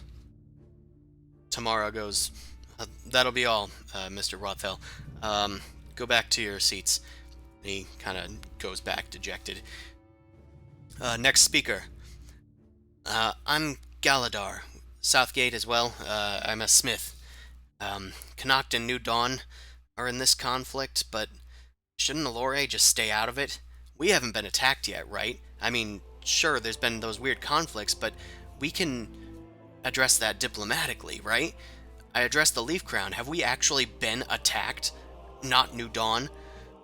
The Leaf Crown pauses for a while, deliberates, and says, there have been no official attacks, but reconnaissance has noticed shows of force, setting up fortifications near our Scabland holdings, particularly near Urzark and Avestre. Now that the Hobgoblins have been routed from there, they have moved in, surrounding the place. It's warning, or perhaps testing, catapult fire has actually landed near our patrols, near Alistair Hold, and things are starting to heat up out there. Jewelers say, just as we said, Silius Town has begun to turn away Eloran trade. Our merchants have seen large walls going up, and, that town used to be open, but the Boulder Hill mine was attacked just a few weeks ago. It's only a matter of time before they attack an Eloran town, trying to claim that as their own. The builders speak, but with no actual attacks. Are we expected to go to war? Have we even reached out to Connacht or New Dawn to negotiate peace? The Church of Hyronius speaks up, saying, the Church, the Leaf Crown, and the Arcane Seat have all sent teams of diplomats to argue the sanctity of our borders, lest the Lorens become involved in the conflicts already breaking out. But the diplomats to New Dawn have said they are refusing to help, citing their independence. Connacht, they are still in deliberations. They seem to be under the impression that we are to stay out of their conflict. Tamara just nods and says, I think that's all that we can hear from them, Galadar. We'll hear from the next speaker. My name's Lila Treeglory. I'm from the Northern Gate District. I'm a laborer in one of the industrial complexes. And Zumasu, you recognize this person. They seem to be one of the people that you paid to get in. Yeah. I have family in Connacht, and there's kind of like a hush over the crowd. I know that others do too. Other people have family both in Connacht and New Dawn, and the people of Connacht, from what I understand, they don't have any ill will towards Elore. My family confirms this. We should pursue diplomacy, and I'm sure that they'd be willing to listen if we tried our hardest.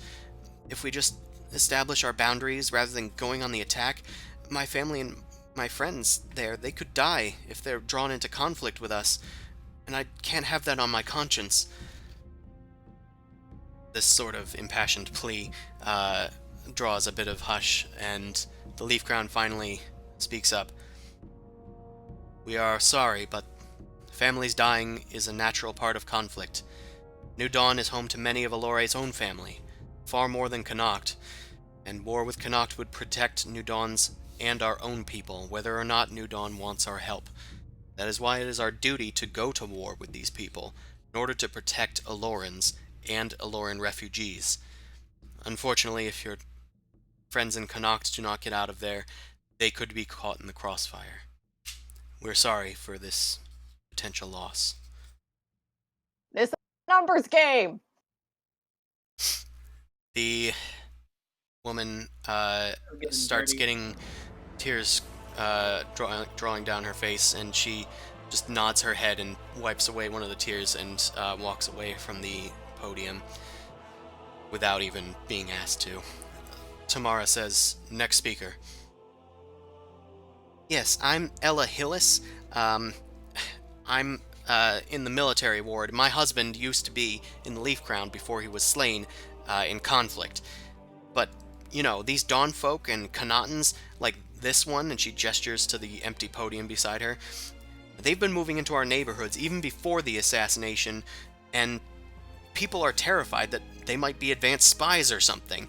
We need investigations into these people. Can't the Arcane Seat do something with their magic? Find out if these people are, like, trying to actually start a war with us God. instead of the other way around?" Damn it. The Arcane Seat is quick to jump on this, saying, "The use of mind-reading magic and divination against Eloran citizens is prohibited, except in the most extreme of circumstances. The Leaf Crown should be contacted in the case of such suspicions. Going to them with evidence would definitely help your case, but it doesn't appear that you have anything other than conjecture, Miss Ella Hillis." The Church of Hyronius says, "If we may, the Church of Hyronius has no such restrictions. Hyronius metes out justice, and if you bring these concerns to us, we can aid in the investigation, although without magic, of course, per the laws of Elore." Then the Council of Moons says, "Excuse me, the Church has come under fire for recent incidents of fiendish activity. I suggest the Church be checked with a Council of Moons representative present to corroborate any investigations they wish to uphold.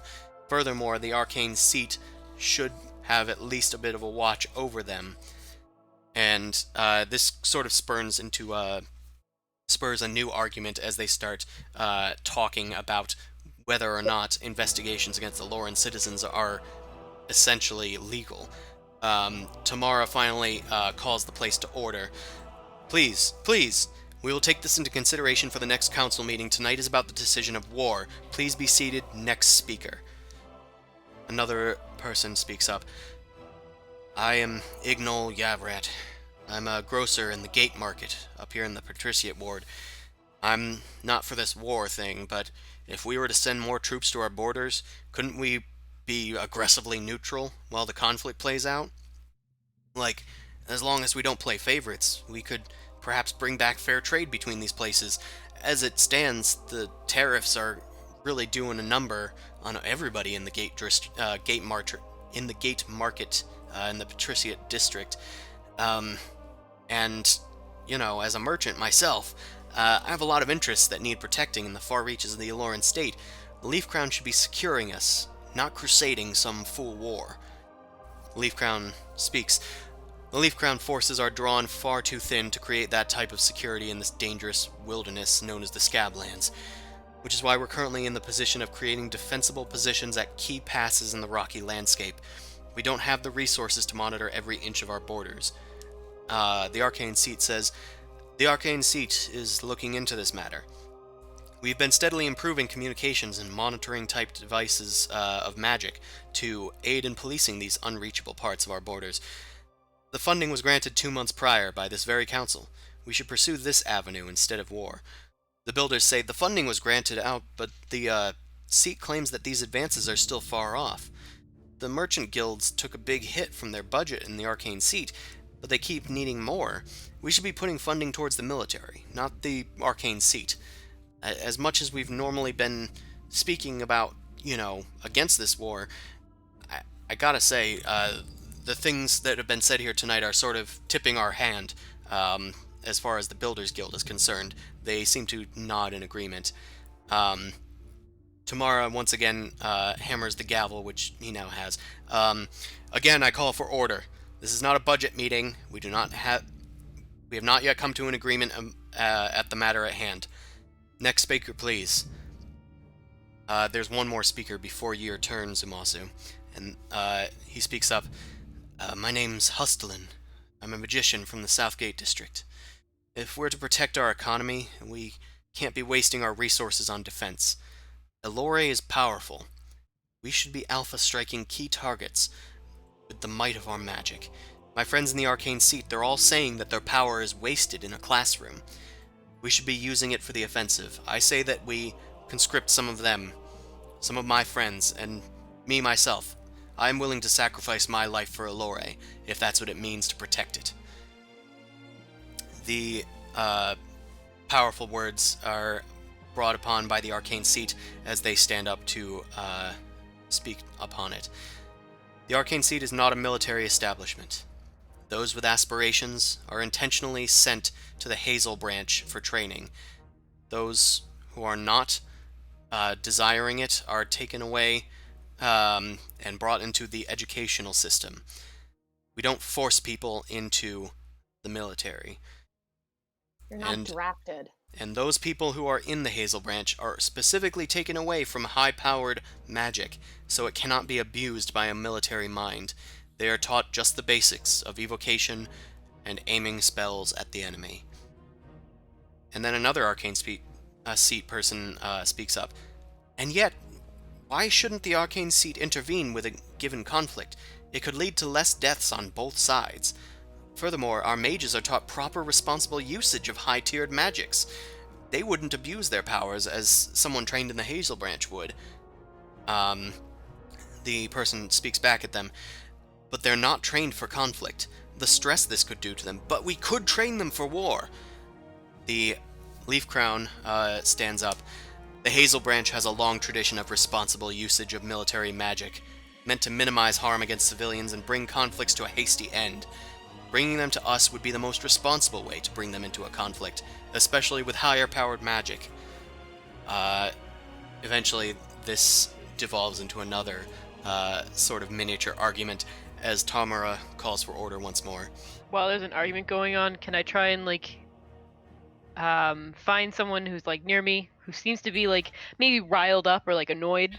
Try and, persuade them to, go out there and just interject, be like, yeah, you know what's really weird? These guys haven't even talked to Connacht or New Dawn. Why don't, all the leaders just have a conversation together? Try and incite them to go and, ask why that hasn't happened, in a sense. Okay, make a persuasion check.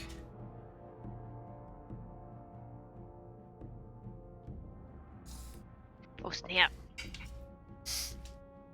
And also, I just saw your thing looking for a New Dawn refugee. There Yeah, don't seem to be many here. That's fine. It's largely Eloran citizens, even the ones that Zumasu paid to be in. They're largely from Elore. There are a few people from Connacht, but they seem to be very quiet and not as outspoken, especially since that one person got kind of turned down. Yeah. So, I guess not New Dawn, since they're not there, but someone from Elore, try and make them say those words to the rest of the group, because that's the one thing that has been avoided. We've been talking to ourselves, but there's been no talk to anybody else. There's been no parlay per se. We're still waiting on the response from Connacht and New Dawn. They haven't given us much details other than independence. We don't know how much time that we've, that Elore has actually given them, or if Elore's tried to reach out, though. That's the thing. We're hearing, oh, they're not talking to us, but has Elore tried talking to them? Either way, I'm trying to make them go and at least bring that to the floor. All right. And if they're frustrated and mad enough, I want them to get out there. I want to rile them up so they go and yell and interject, not me. Okay. You find some people that are visibly frustrated. You start talking to them underneath your voice, and they seem to be affirmed by your position. After you go and talk to a few more people, and during this thing, you just sort of shout out, "What about diplomacy?" And then a few other people kind of speak up. Yeah. What does the other sides have to say about this? And then the person that you had specifically talked to steps down. The guard quickly puts up their spear in front of them, but they speak out towards Tamara in the center of the chamber. Hey, we haven't heard anything from Connacht, have we? We haven't heard a single goddamn thing. What are we even talking about this for? And Tamara asked, please, be seated. Be seated. They eventually are seated, but the entire crowd down below is starting to like get boisterous. A lot of the people that Zumasu paid to be in there are also visibly upset, starting to echo some of the chants that were being said outside. Tamara slams the gavel down, calling for order. Please, it seems I must invoke the council. What have we heard from the people, from our diplomats? You said that they've been sent out and that they've been conferring, but what have they actually been saying? The consuls begin to deliberate amongst themselves for a few minutes, and eventually they speak up, saying that Connacht has shown little interest in forging a trade agreement with us during this time. It seems that they are very against our influence in this conflict. They believe that Eloran doesn't have any right towards New Dawn's protection, even though we see an attack on one of our allies as an attack on one of our own. They don't see it that way. And that is the difficulty that we're running into. That is why we cannot simply negotiate things, because they believe that we don't have a right to protect our own holdings. And furthermore, they seem to be denying the forces of aggression against us. They're claiming that that has nothing to do with them. But nevertheless, it has happened. Our reports confirm it, and the Leaf Crown affirms this, as well as the merchants' guilds. Oh, interesting. That's weird. So, the Tamara kind of looks towards this person and as well as the crowd and gestures, does this satisfy your questions of diplomacy? It seems No. they've made attempts, but haven't had any results. That is why we're having this meeting today, to judge Your whether mouth or goes not murdering again. it is of import that we go into the drastic step of war, whether we need to protect our people or and our interests, or simply leave them to their own devices and potentially suffer as a loss. Anyway, if we're in order again, next speaker. He bangs the gavel. Zumasu, you're up. Okie dokie. Okay. Gonna be a little worried. So I'm gonna just roll on up there and just be like, introduce myself. Hello, all. I'm not sure if you know of me. My name is Zumasu. I work for the Leaf Crown. I'm an honored paladin. And from what it seems like... Can you also say that maybe you fought at that fort thing and you've been taking care of the cult activity? Like, fluff yourself I'm not up going to a say I bit. took care of the cult activity. I'll mention the fort, though. I was at the Battle of the Fort that we had... what was the name of the fort again? Avestre. I was at the Battle of Emestre. I was there firsthand, saw the losses we suffered and the glory we had. And I can tell you, war is not an easy thing to decide on. It is not something to be taken lightly, and there will be casualties no matter how you go about doing it. That being said, although I am proud of my fellow men in the Leaf Crown, I am not sure if, in my opinion, our forces are in the position to do such a large-scale thing without more information. We have had cult activity in Eloran over the past few months that we still claim to have completely found, but it seems to keep happening. We are remembering, we're on top of the Underdark, which is always an enigma of if something terrible will happen there. And if we have a battle on multiple fronts in New Dawn and Connacht, and something happens in Eloran, I'm not sure if we could properly stabilize ourselves in a practical way. We haven't heard really very much from New Dawn other than saying they don't want us to intervene, but have we always considered maybe just sending supplies or something while staying partially outside of it? What will we do once we have occupied New Dawn? Will we have to station troops there forever? As it stands, spreading our troops that thin might be a dangerous choice at best and a reckless one at worst. In concerning the church, to my surprise about investigations on Eloran citizens, might I remind you that justice is about fairness and honor and truth. If we start turning on our own because of paranoia, that's just another enemy we have to fight within our walls. Throughout all this, we have to keep our calm and level heads, as Hieronius would say, to get true justice. That's all I have to say on the matter.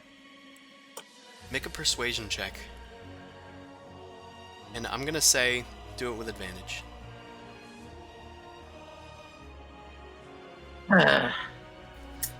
Well, I got average. Got it slightly above average. So, the people begin murmuring them amongst themselves, and some people seem to be nodding in agreement. Other people are... Tamara seems to negotiate as a few people ask about the interrogation of citizens and whatnot. That is for another council meeting, but they do seem to cede your point that they shouldn't be seeing enemies within their own walls, that everyone here is an Eloran citizen, and that they are the people that are going to need protection, they are the people that will be fighting for us if we choose to go to war. Meanwhile, one of the Leaf Crown does speak up. They say, Zumosu, directed at you. You're a member of the Grey Guard, is that right? Yes, that is true. So, my question is, have you really overseen a vast quantity of troops, or is your expertise more towards investigation? I have been a part of that battle before, and I've been involved in minor skirmishes over time. I have many a friend who have told me accounts of the acts of war that they have been to. You can say you have experience with both. Well, I said I was part of that fort thing, and I've been part of other skirmishes, so... Well, sure, you helped us in that one battle, but there's a lot more at play here. A lot of us are working hard to establish where and when our troops are distributed. Maybe say that you have a background in sound logic and decision making and thorough investigation or no, something.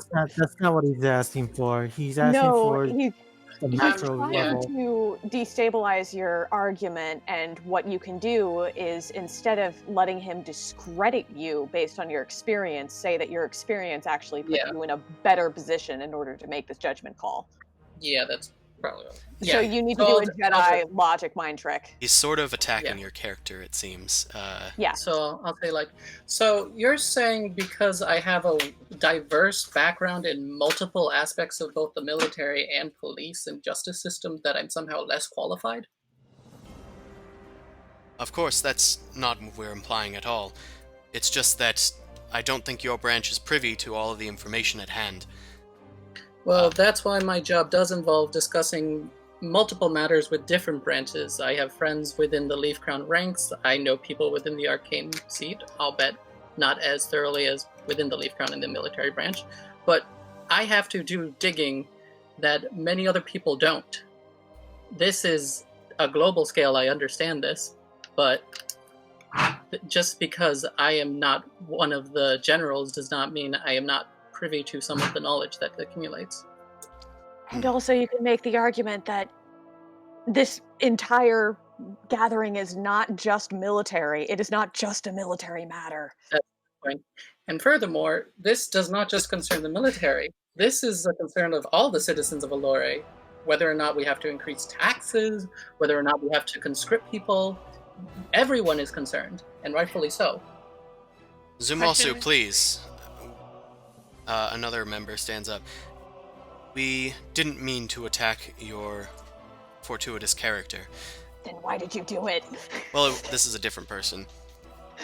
What we simply are inferring that is that we are able to effectively move our troops in such a way that we can defend our borders, not completely lock them down, but in such a way that we can defend ourselves and New Dawn.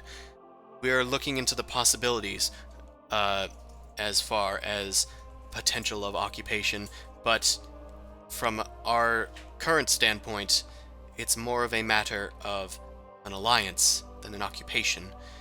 We don't intend to occupy a fellow nation, a fellow kingdom. But I'd to just like to protect our borders, we would need to bring people near there in order to provide support and assistance. And for what it's worth, we do have enough people to combat that. If we need more, we can always ask more of the Eloran people, and they will rise up as they have in the past.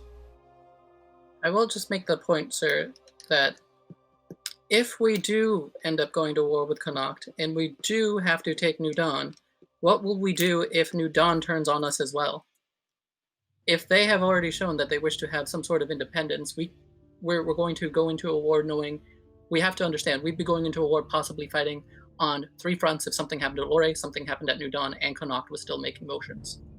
So do not take the idea of just defending New Dawn lightly if they have the possibility of not wanting our defense and even turning on us. Make a new persuasion check.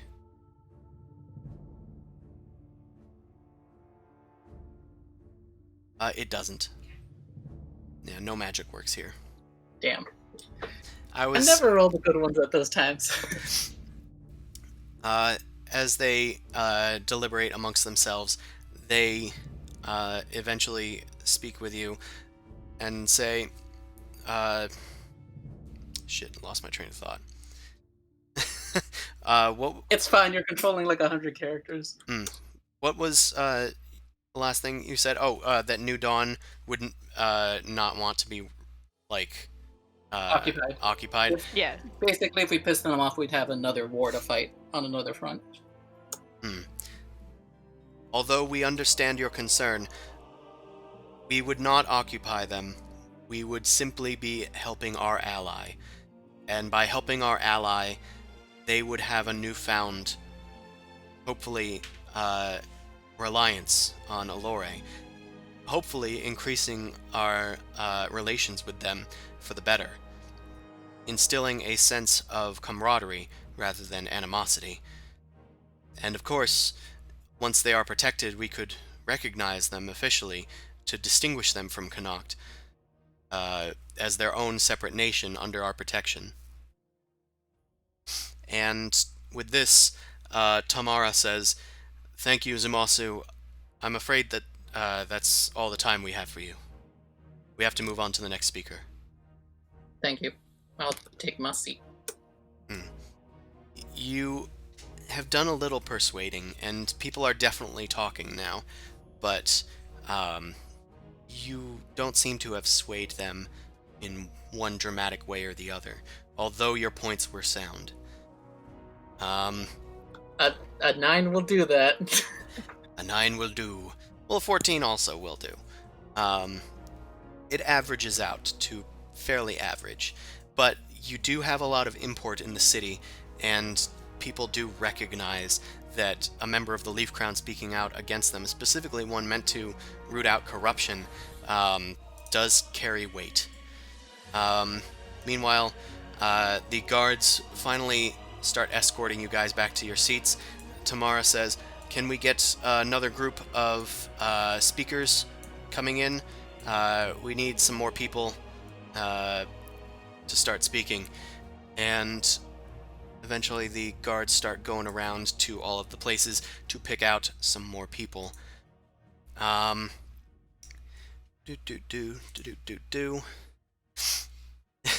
You guys posting memes in the other chat. Or not. They're all very good. You will enjoy them. Okay. So, as new speakers are starting to get gathered. See, this is why I stood outside. My arm hurts, but it was worth not sitting through this. Did you get your turkey leg? God. Yeah, he's at Disney World. He's got his own turkey leg. Hold on a second.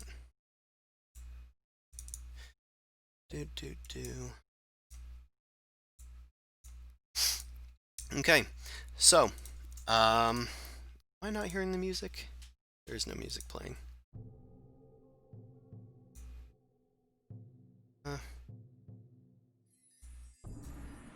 Sure. Okay. So, as the organizer begins to request additional speakers and have them led to the podiums by the guards, several small bursts of light of flame explode from the lanterns in the room. Sparks shower over the consulate and the people below, while screams of fireworks briefly deafen the chamber.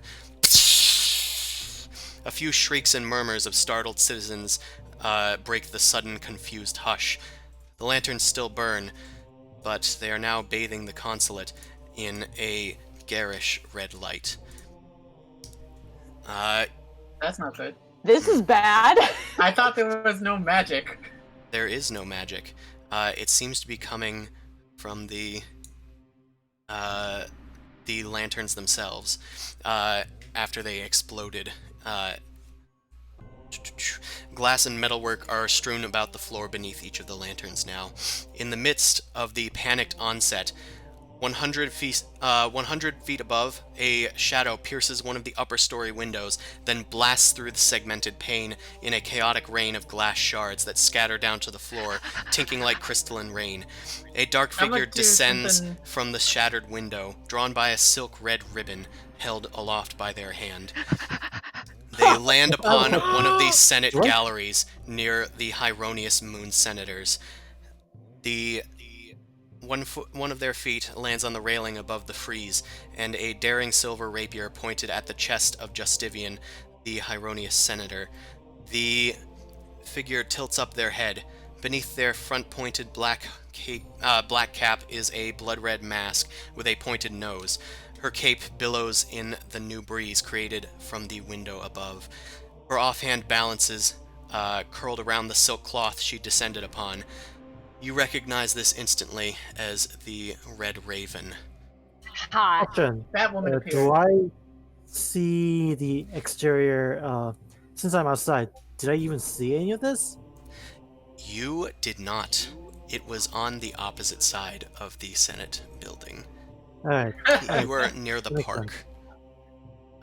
Anyway, here, I'll get a fancy little thing in here for you. Did Jose hear anything now that he heard shattering? Would he have perked up? Potentially. Jose is going to make a perception check. Okay, he has advantage apparently. Or no, he has +2, I think.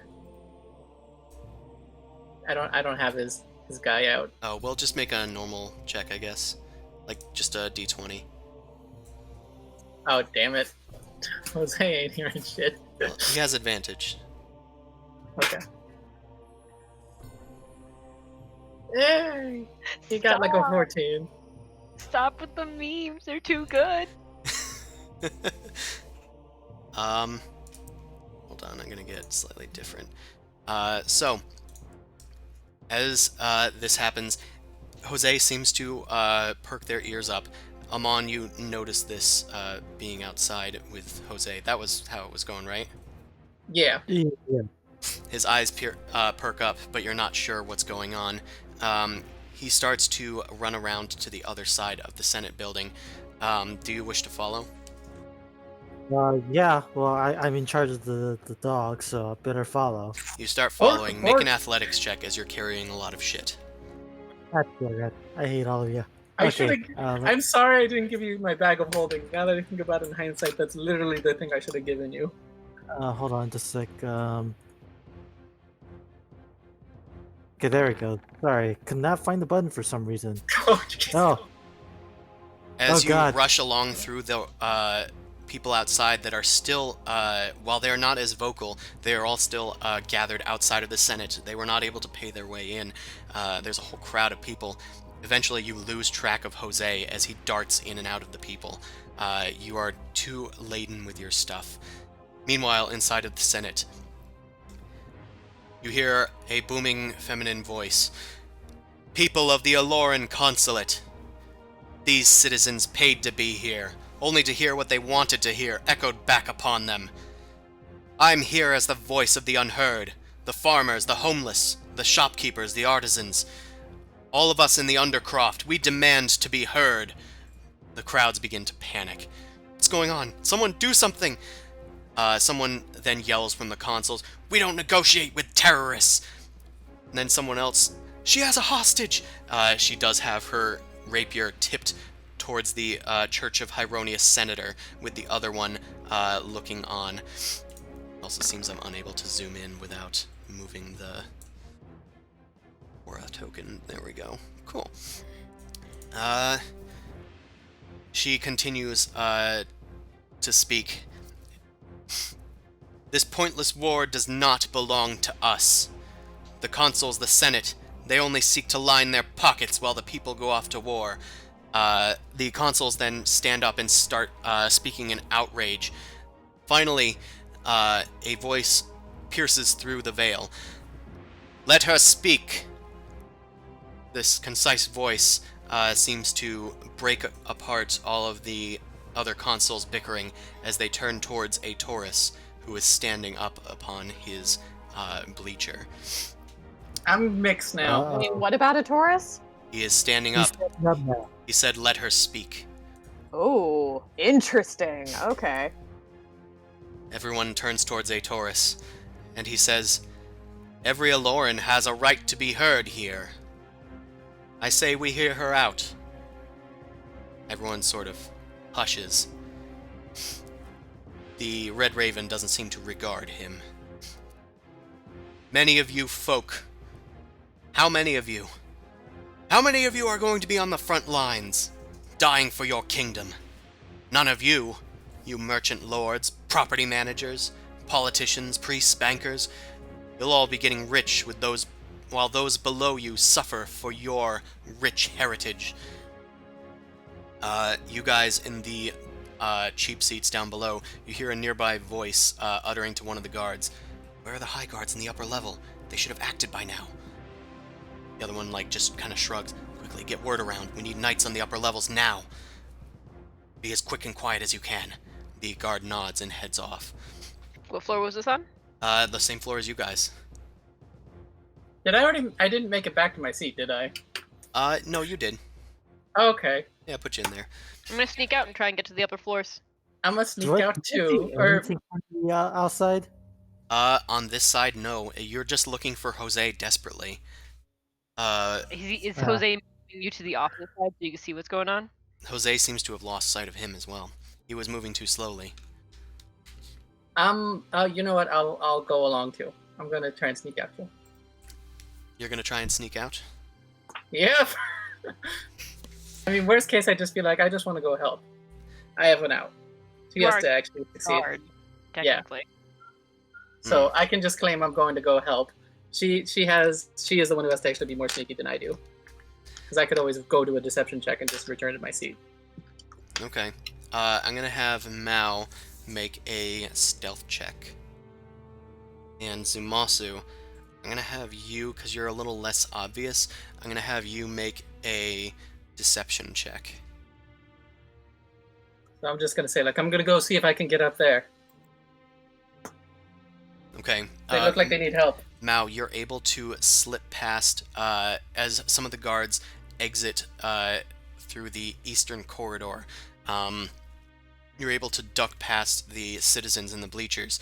A few of them have been seen backing towards the door, unaware of what's going to happen, but their eyes are still locked upward, and you're able to sneak past easily. They're curious. Zumasu, in the midst of this, you speak to that person who you overheard, and just kind of say, I'm going to head up there, see what thing's about, and you rush off into the nave. It's going to take you a few rounds to get up there. In the meantime, you're unable to hear what the Red Raven is saying. Boom Crash, you are still in this room. The Red Raven continues to speak. It's the people beneath you. The people like me who have to do the fighting. People who are angry and upset, who don't need a war when we are already kept in the dark depths of the Undercroft, or on the outskirts of the kingdom. The people say this is not our war. And Aetoris responds to him, So you believe this threat of war is a conspiracy to turn a profit? Is that your peace? No. It's a bid for resources. A bid for control. You don't want to help New Dawn. You want it for yourselves. You want to use the blood of the Eloran people to create an empire that spans the continent. How many lives must we sacrifice for this needless crusade? All under the false banner of patriotism, military pride, compassion for necessity. We will not be your instruments. We will not be toyed with. We will not fight in this merchant's war. You see knights and guards start filing into the second-story stairwells. They've already begun moving around. Mao and Zumasu, you guys are short to follow them. You guys enter up the stairs onto the second level, and then there's another stairwell leading up to the third, as well as another one beyond that, up to where the senators are, where the Red Raven has one of the senators hostage. On your way up, you see that there are several guards that have been knocked unconscious and are strewn about the place. I take someone's weapons. Alright, you grab one of their weapons. Which is a good point, because you guys don't have weapons. I don't have weapons. I need pokey shiny things. The guards in the upper levels, they were armed with greatswords. Big, hefty swords. They do have some sidearms, though. A few of them do have daggers. Daggers will do. Okay, you grab 2 daggers, and you're able to take them up with you. I'm gonna see if I can confiscate a sword from somebody. Okay. Another deception check to just basically see, like, I'm on my way up there, I need a weapon. You don't actually encounter anybody. Either anybody is, like, already on the move, or they assume if you don't have a weapon, you don't need one. Damn. Finally, Boom Crash, there's more speech as they continued their way up the vast stairwells of this Duomo. Aetoris speaks, Miss Raven, the democratic system speaks for the people, not you. This war seeks to improve the economy for everyone, not just the people at the top. And compassion out of necessity is still compassion. We would still be aiding our neighbors to the north. Silence, Aetoris! Your words are too playful. You should be wary of your own dealings, which I have taken the time to quash within Elore's walls. Soon you and other corrupt politicians will be exposed, and you'll have no choice but to obey the people as they come knocking at your doors with a headsman's axe and rage in their hearts. Leaf-crowned knights, now at the top level, start to creep into the gallery behind the Red Raven. I don't know if how much Boom Crash knows about the Red Raven, but she really likes her now and wants to talk to her. I wanted to write articles for my publication. Excuse me, miss, do you have a word for the people of Delore? I hate everything. He's a vigilante who wants to kill people, mouths in love. The knights, now at the top level, they're starting to creep towards her. She glances back towards them, aware of their presence, but continues to point the rapier at Bankin's throat, exposed. The other senator sort of starts to backpedal out of her chair. The knights have their short swords drawn, with their other hands kind of up, ready to subdue. Aetoris looks up at this happening and says, I think you've said your piece, Raven. Next time, try paying the entrance fee. The Red Raven bellows, Elore does not need this war. What it needs, she turns to her captive, is justice. And with a flick of her rapier, she tears off the man's tabard, bearing the symbol of Hieronius, and tosses it into the air. As it tumbles downward, down the 3 stories of the Senate, the Consulate, The Leaf Crown seize their opportunity and lunge for Justivian and the Raven. She then leaps from the gallery, swinging on her silk ribbon towards the tapestry of Hieronius.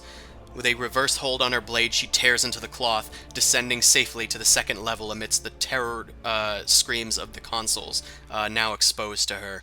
The Leaf Crown above slam their fists against the balcony in frustration, while the knights remaining below draw their blades and begin trying to form a pincer around her.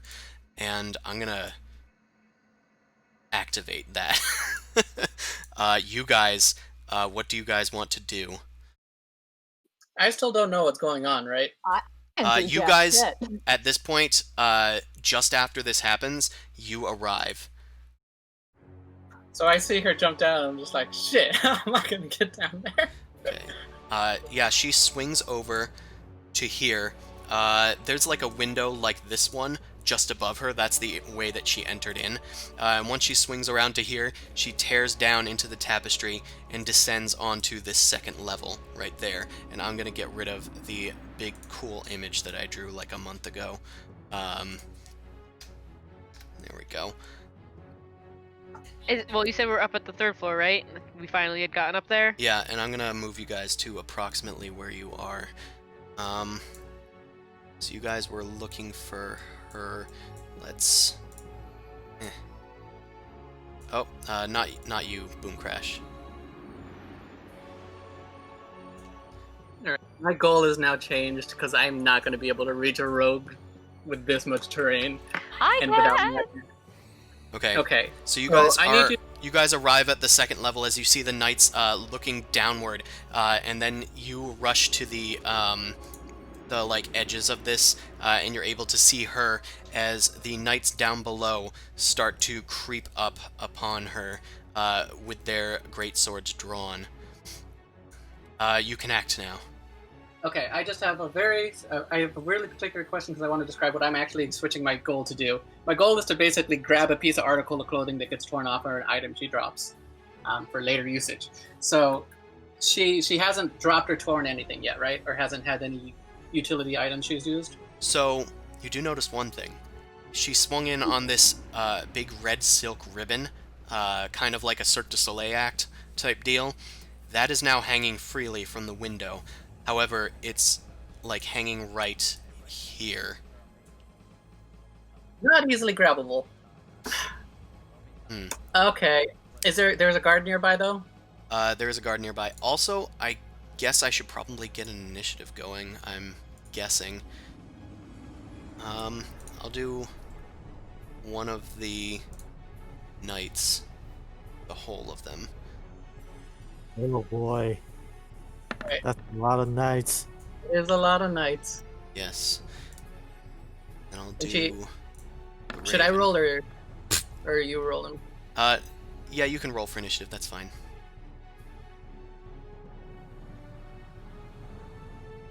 I'm just gonna look for the dog. I am still circling around for the dog. But I will have you roll for your initiative, though, Amon. Dog Okay. probably would bark for you or something, so you'll eventually get there as she's leaving or some shit. I don't know, the dog's fast. Okay. I seem to have gotten everybody in.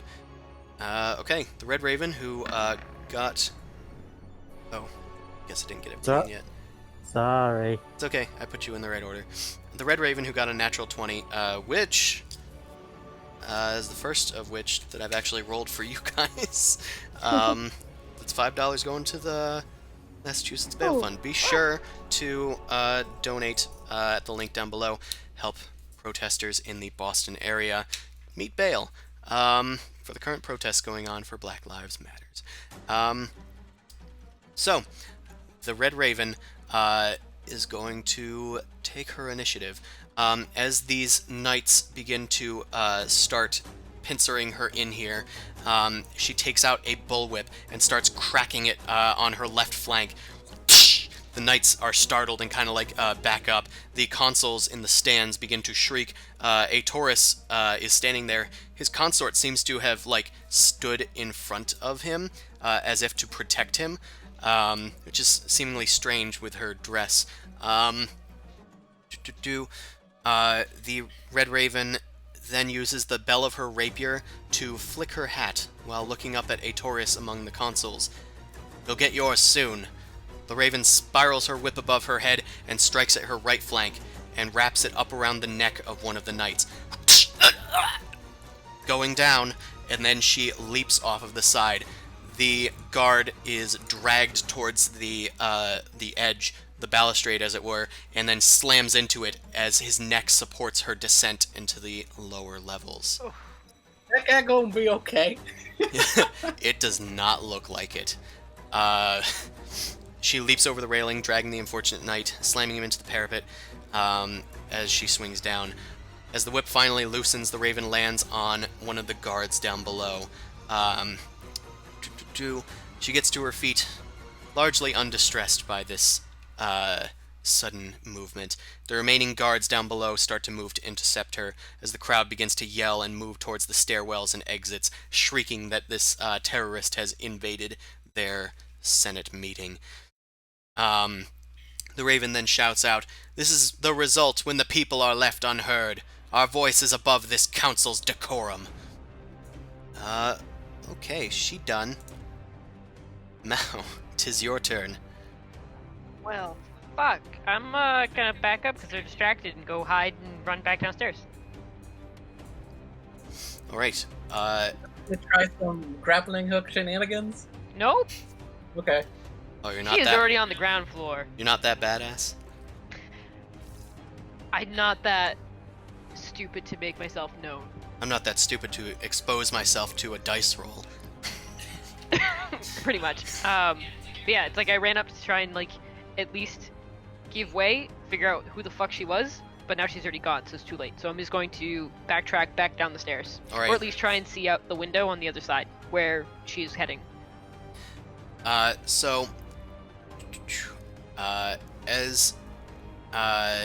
It's hard to tell where she's heading, though she has successfully made it to the bottom floor. But you start rushing down the stairs. You're like taking the stairs in multiples, doing acrobatics, skidding along the walls to skirt the corners. Sure. Getting outside on top of the roof too would be cool. Oh, are you doing that?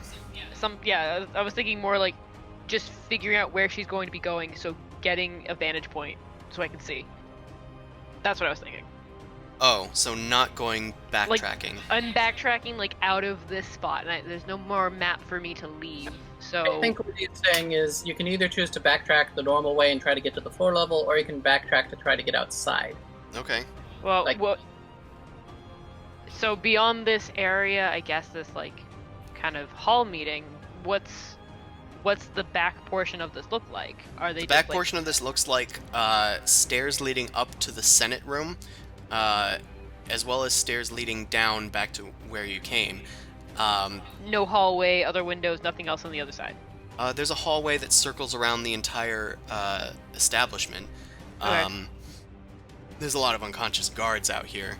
They seem to have been taken out ahead of time. As far as the windows seem to be... do you see the windows in this map? Yes, in the actual Yeah. drawing. So Yeah. there is another level above that, in which there are windows, which is above you guys. All right, I'll go at that. Okay. I That. want to go to the. So if you want to do that, do you want to go to the smashed window? Yeah. Okay. That's gonna need you to lead out here, and you start climbing up the tapestries, as well as the various, very tiny, intricate stonework Eloran is known for, and using it as footholds. I'm going to need you to make an athletics check.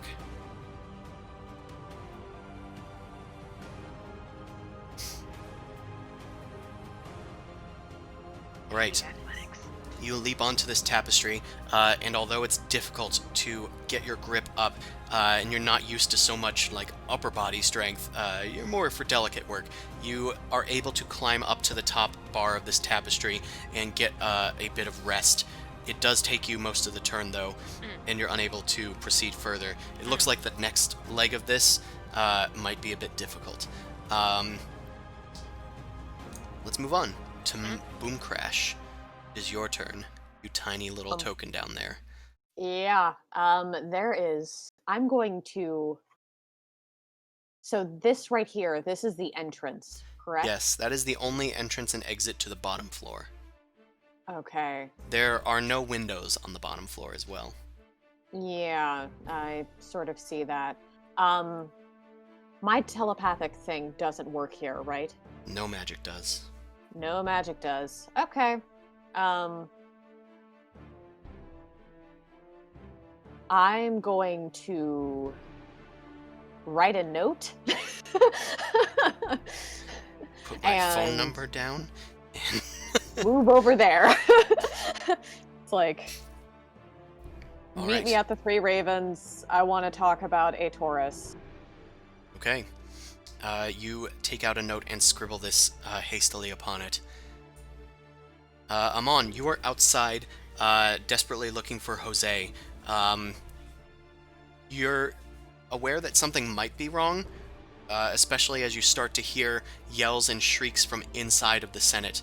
What do you do? Okay, time. In that case, I'm gonna just time to barge into the front door. Okay. It's going to take you several rounds to get there. That's fine. Yeah, but you start rushing in towards the entrance. You were pretty close by to the entrance Hmm. because you were supposed to. Once you head over there, the guard stops you and says, "Please, we can't have people beyond this point. It's very important that you stay out." Yeah. I sense there's trouble. He looks you up and down. "We don't want any more of it. Please, stay back. Stay back with the rest of them." And you see people starting to get a little roused by this sudden activity that they've heard from inside as well. This guard and like one other guard seem to be on crowd control in this area Okay. right now, but more knights are rushing towards the entrance. All right. At this stage, oh, it's been a full day, so all my spells should be back. So, You are outside technically, so you do have access to magic. okay. First thing I'm gonna do is cast Death Ward on myself. I don't care if they see me do it. What are they gonna do? Kill me? Nice. You begin invoking your deity in front of them, and they just kind of take a little. They're sort of trained to identify some magic, and they know that this is divine magic of some sort. They quickly tighten their grips on their spears and like point them towards you. But after you finish casting your spell and nothing happens, they seem to just say, "Stay back. We don't need your help or anyone's else. The Leaf Crown will take care of this matter." Is that what it sounds like? Anyway, that's the action for me. I already did my movement, so I will pass the turn over. Okay. Zuzu, it is your turn. You see Mal leap like a cat onto the tapestry nearby. But here, just in time to see the other person do a dart away and see Mao try to leap up, and I'm just like, damn it. I had magic. Okay, but I'm gonna say level where that consul was. Was it a senator or a consul that she had taken kidnapped? Because I want to attend to him to try and grab a piece of the clothing that she ripped off. That is him. He is the Hyronius senator. All right, I'm gonna go schmooze up to him for a second to see if I can take the insignia from him without anybody noticing. Well, the insignia was torn off and tossed into the consulate below No, damn it! as a sort of like power move. Yeah. So I can't collect that too easily. And you said the silk tapestry I'd have to climb to be able to try and get or somehow chop down. Mao seems to be heading that way though. I'm gonna call up to. I don't want to draw attention to her. There's a lot of Damn it. attention Alright, I'm- downstairs. You might be able to. I mean, the knights Alright. themselves see Mao doing this crazy shit. Mm. I'm just gonna. Okay, you know what? I'll just try to make a case for her. Don't worry, she's a professional. Can you give me some of that silk rope for later? Once you're done with it, I Sure. yell up to Mao. Okay, and then let's to the other guys. Guards, let's go check and see if this guy's okay. I'm gonna turn to the senator and just ask him how he's doing, see if he needs any healing. I just want to say that's the most ridiculous statement I've ever heard of this entire game, and I feel like that deserved a deception check, but it's okay. I believe you. I can do a deception if you want. I have a high deception. It's ridiculous, but You know, I just thought it was funny. I'm saying it doesn't need it. Zumasu has a reputation, Huzzah! especially with the Leaf Crown.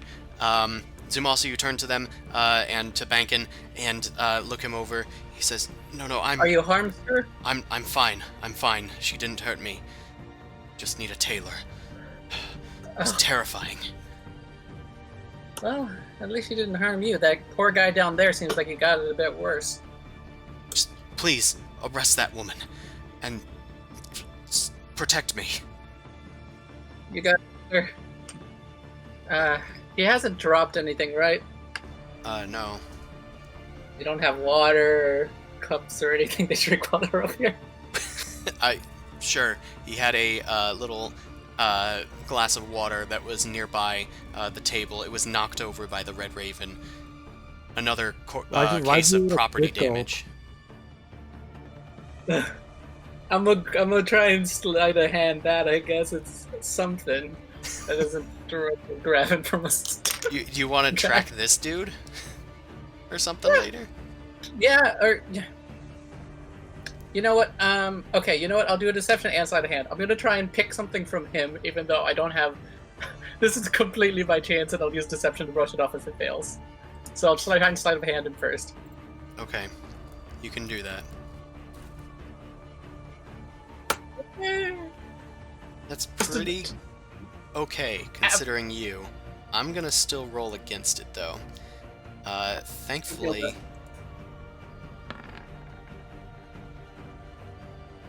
Ooh, I mean, if she has him hostage, then maybe he's got something to hide. hold on. I do have these guys' stats. They do have all similar stats. If a paladin like me, sometimes Dex is a dumb stat. It's either Dex, Wisdom, or Intelligence. Usually it's either Dex or Intelligence.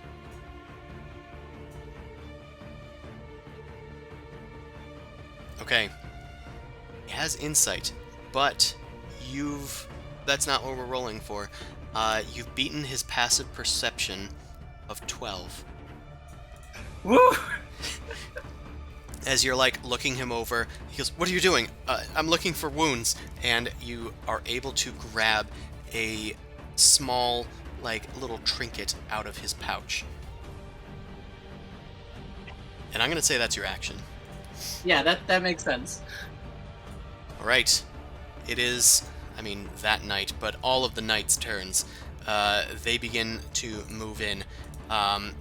This one is going to attend to the injured knight, while the others start to rush towards the exits and start to make their leave downward.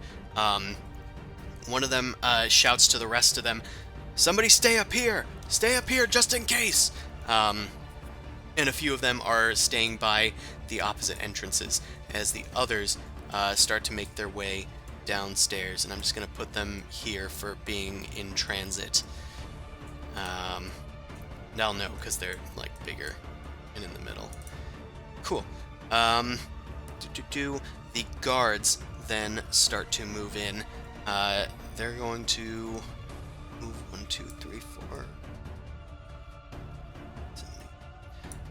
This guard is rushing over using its dash. This one is able to come forward and make an attack. He takes out a spear and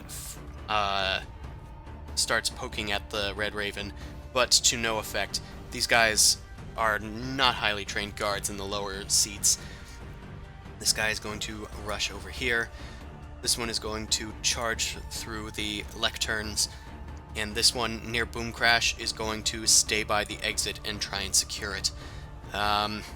Meanwhile, it is the Raven's turn.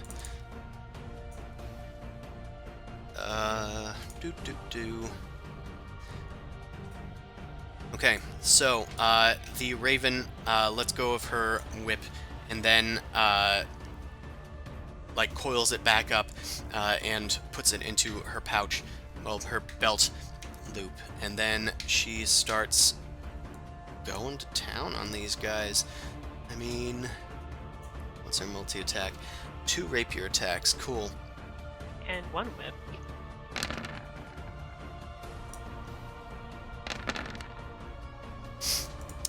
With this other guard alone, the other one beneath her was immediately knocked out.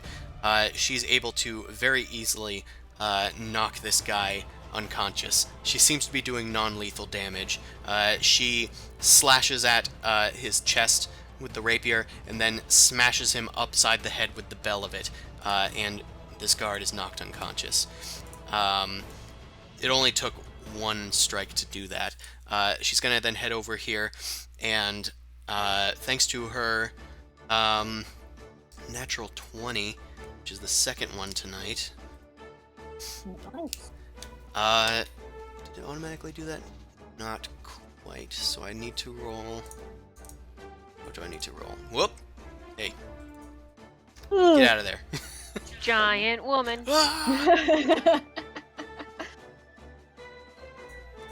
Okay, another d8. Okay, so she deals 16 damage to this guard, and even without her sneak attack bonus, that guard is also knocked unconscious, as she leaps towards him and kind of like does a flip over him, like over his shoulders, and then just slams him onto the ground as she rolls onto the other side. She says, "You're gonna have to do more than that, boys." And Mao, it's your turn. I'm still climbing. Okay, this one is going to be a bit more difficult, as you're trying to get just on the stonework up to the next tapestry. Make an athletics check. Is there any way that I could use my dagger to like wedge it in between the stone to get a better footing? It's not entirely what Okay. that's used for, but I will allow you to try. Make a sleight of hand check. You're good at those. Oh, I shouldn't have said you're good at those. Why you do this? You take one of the daggers and, like, while your legs are holding on to this tapestry's like iron holding, you start hammering in the dagger into one of the footholds, but the dagger then falls to the ground as you lose grip upon it. The dagger doesn't seem to have been built for that. Fuck. I'll say you can still attempt the athletics check using more of your movement. Average. I did say that this was more difficult, though. Yup. You head up towards the stonework, and Zoom also, you can see her start to slip. She is now dangling on one of the ledges that probably shouldn't be used as a handhold. It's just one of the little ribs coming out from the decoration on the frieze. I'm going to have you make a dex save as you start to dangle there. Get you close enough for my bonus? Oh, geez. Oh, no. Zumasu, you look in horror as Mao slips up.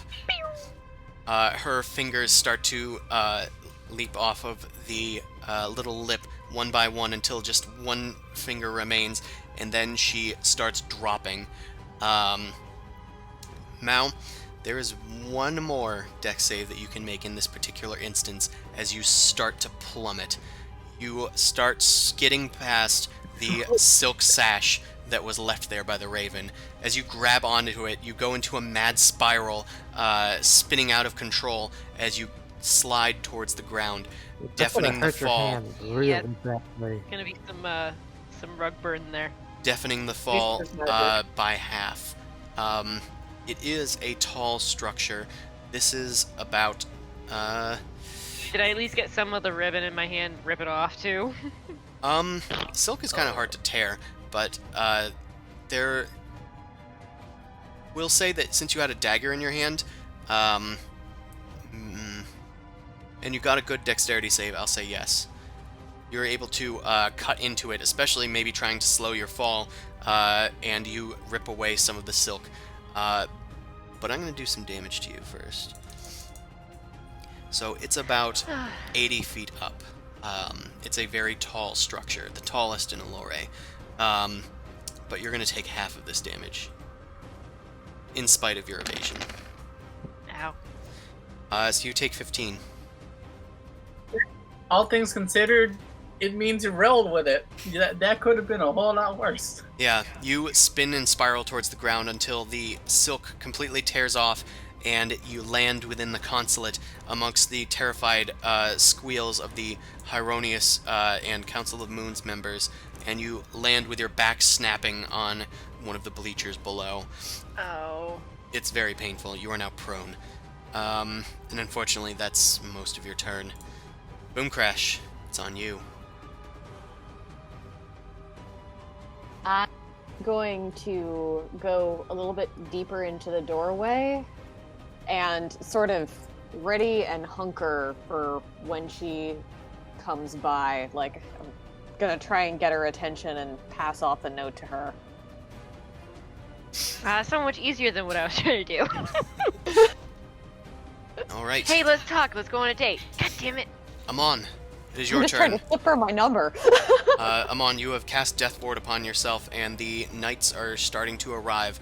On their turn, last turn, they kind of made their way to the entrance, and they're starting to file in. What do you do? Okay, let me. They're filing in. I can see through the door, right? A little bit. Yeah. Okay. What do I? Okay, so I am thinking of teleporting diagonally upward. Okay. Are you teleporting inside of the Senate? Or, like, onto the roof structure? To the inside is what I'm aiming for. This could end up badly because if it doesn't work, then it doesn't work. So So it's see. going to function exactly like an anti-magic field. You will attempt to do this, but I need to see if that actually is a thing that works. Dimension door. Like, I know how Dimension Door works, but I need to see if teleportation into a... Teleportation and planar travel fail to work in the sphere, whether the sphere is the destination or the departure point. You attempt to teleport inside of the Senate building, but the spell seems to fail. There's just a sort of puff of sulfurous smoke to signal that the...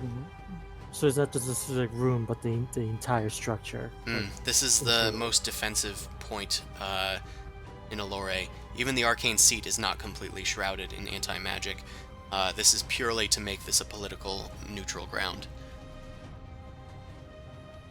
Okay. Well, shit. That was my action, so I got nothing else until next turn. Are you gonna say anything to these people? Are you gonna try and convince them of anything? Well, I was trying to cast command. It's like just yeah.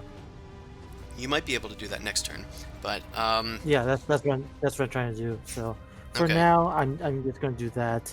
Yeah. in the confusion, they don't seem to notice you doing so until they turn back and start like continuing to pressure people to leave.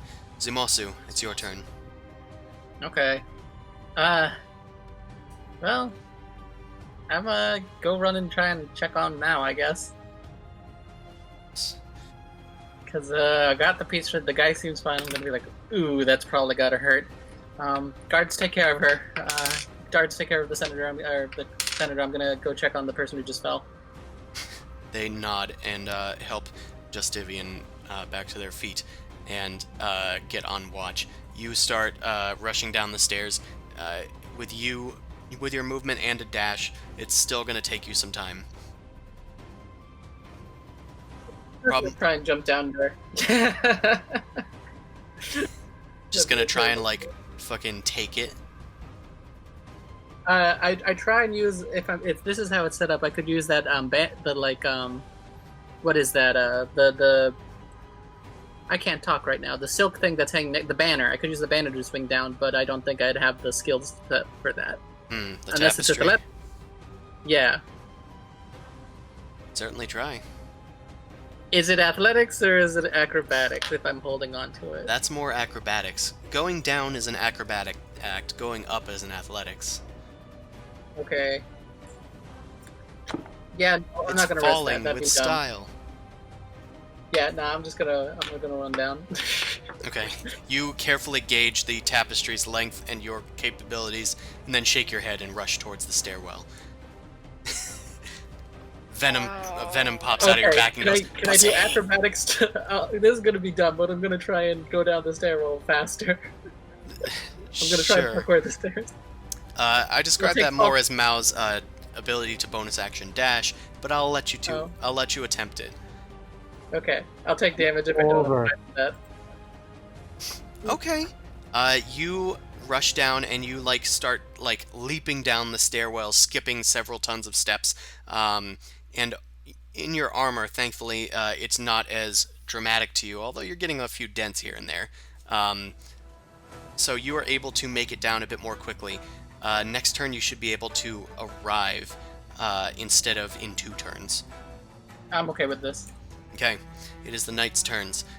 They are still in descent. They finally are able to arrive. Boom crash, 4 knights filter in just past you, and they begin to fan out. 2 of them stay behind to guard this exit. So they start approaching the Raven. I don't know why that guy went that way. He's probably going to go this way. They have their great swords drawn, and they yell at her, "Put down your weapons, you're under arrest by the Leaf Crown." She says, "Not such a thing, my dear." And the guards continue to rush forward. Can they make it in time? Oh, 2. They can't quite make it in time. But they are going to get right near her. Okay. It's the Raven's turn. As she sees all of these people gathering by her, I also forgot she does have legendary actions. She should probably do those. I've been forgetting because there's been so much going on.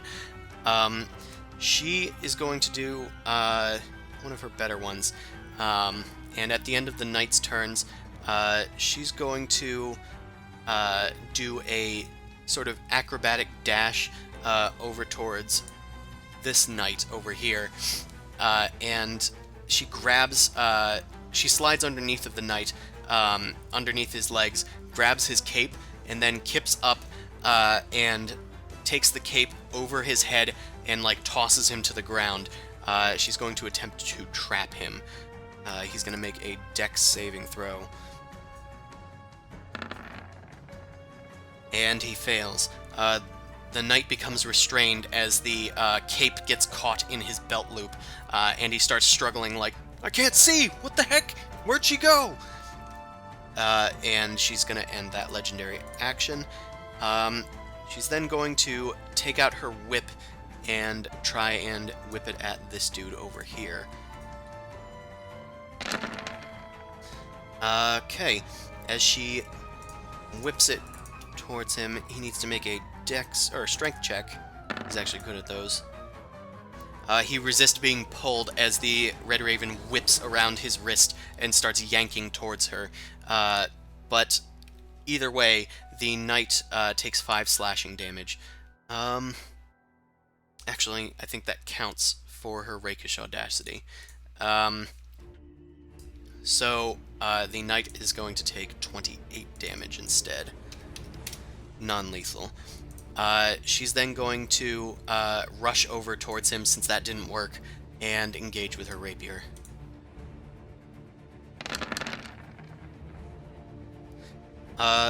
One of those hit with the 18, and she deals 12 piercing damage. She can only do the audacity once a turn. And the guard is not looking too hot, as she kind of pulls herself towards him instead of him towards her. She then slams into the side of his head with the bell of her rapier, and the sound ringing in his helmet, he is shaken. She's then going to end her turn. Mao, it's on you. I mean, I'm going to attempt to get up. Yeah, you get up from prone. That's half your movement. Okay. And then I don't know. I feel like I'm just in pain. um. Your pride hurts the most. Yes. I guess confirm that I have the silk ribbon. If I have that, then I'm at least gonna, I don't know, just try and get the fuck out of here. Alright, through which direction, I guess? The easiest way without people trying to stop me. So the I mean, there's nearest knights in both point of directions. They might not be sure of what's going on with you suddenly appearing out of the rafters in rogue-like appearance.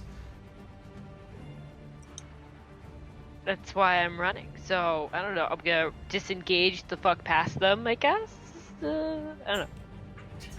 It's hard to see where there are doorways. So there are doorways underneath of each of these galleries where the senators are. Well, then I run that way and I try to leave. Okay. I'm gonna say that, like, there's a space behind this pillar here. You can leap over that. Just make an acrobatics check, as it is slightly higher up. Okay, yeah, you're able to easily tumble over that and into the entry hall. You see Zumasu belting down the stairwell in the entrance there. Oh, I meet up with, here you go, and I just hand off the fucking ribbon to you. Are you okay? That looked like it hurt. This is like probably blood coming out of my nose. I'm like, don't worry about it, just keep running. Okay. Now let's move as far as I can. Okay. Now that I've remembered what the Red Raven's legendary actions are, she is going to take one at the end of your turn to take a small like bead off of her belt and then slam it onto the ground. A thick cloud of fog starts to emerge from it. It's smaller though. Half size. She got smoke bombs? She does have a smoke bomb. As she does that, she then disappears inside of it. The other knights and guards start in a panic, saying, "Quickly, we can't let her escape!" And they start, like, filing in around the space. Boomcrash, it is your turn. This fog cloud has suddenly appeared. You've lost sight of the Raven. Balls. Don't you have, like, devil sight? I guess, well, I guess no. Fog is a does physical block thing. that. That's what we did for the demon.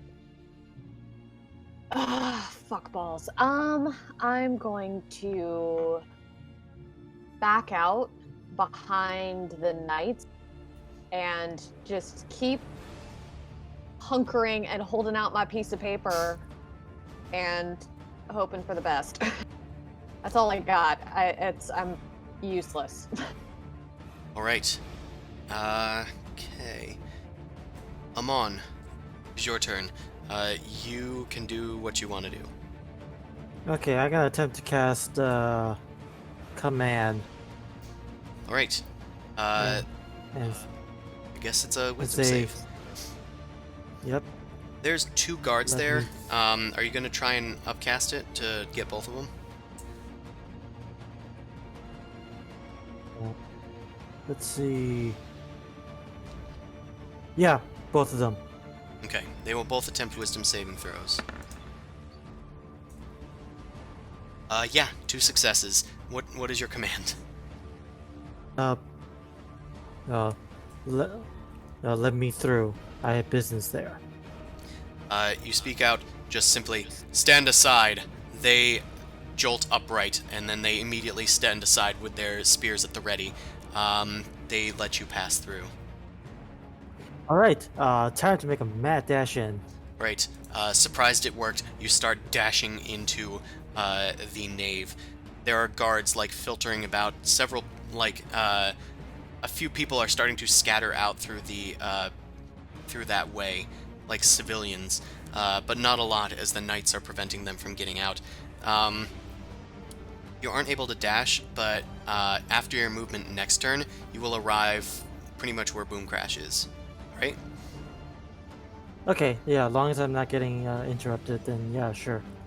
Okay. I'm gonna try Oh, sorry. to be low key. I'm gonna try to be low key, quiet, and sneaking around type thing. I'm not gonna be like, hey, what's going on? Yeah, you're just kind of rushing towards the scene like like you own the place. At the end of your turn, Amon, the Red Raven is going to act with another legendary action. She is going to. You guys hear like movement, or rather boom crash, I guess. Just hears movement going about in the fog, and one of the knights kind of like gets kicked out of the way. The one that had his cape like flown above his head, he gets knocked into the banisters as the Red Raven suddenly appears. She is over near these pillars, and you can spot her as she begins climbing by using both of them as like a sort of balance for her. With one hand on each pillar and one foot on each pillar, she starts climbing up. It takes a moment for the knights to realize that she has appeared there, but she makes it like halfway up. Sure. Whoops, I progressed it. It's actually Zumasu's turn.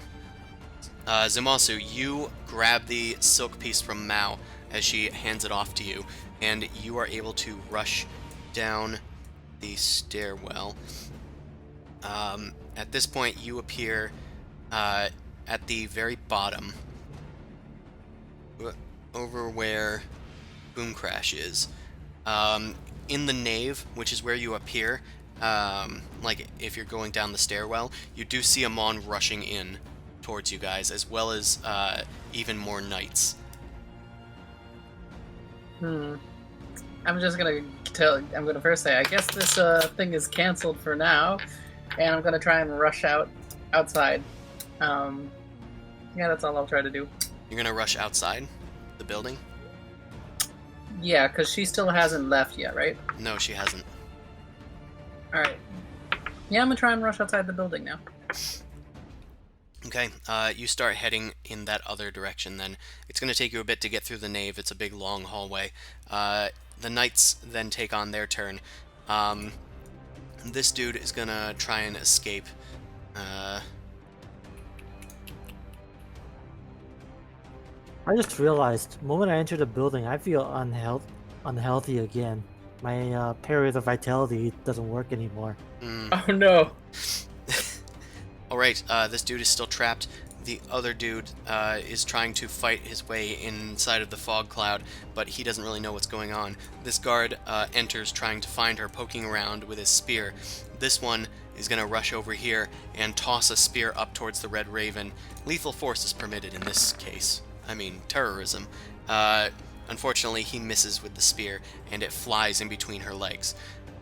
This other guard is going to try a similar thing, but he's shooting through the fog cloud. I'm going to give her cover. I don't think that hits her. Yeah, as he throws it, it seemingly is going to go towards her, but she simply spins around one of the pillars and then laughs in the guy's face. You'll have to do better than that. She adds her charisma to her AC. That's what that was. Meanwhile, these guards step forward.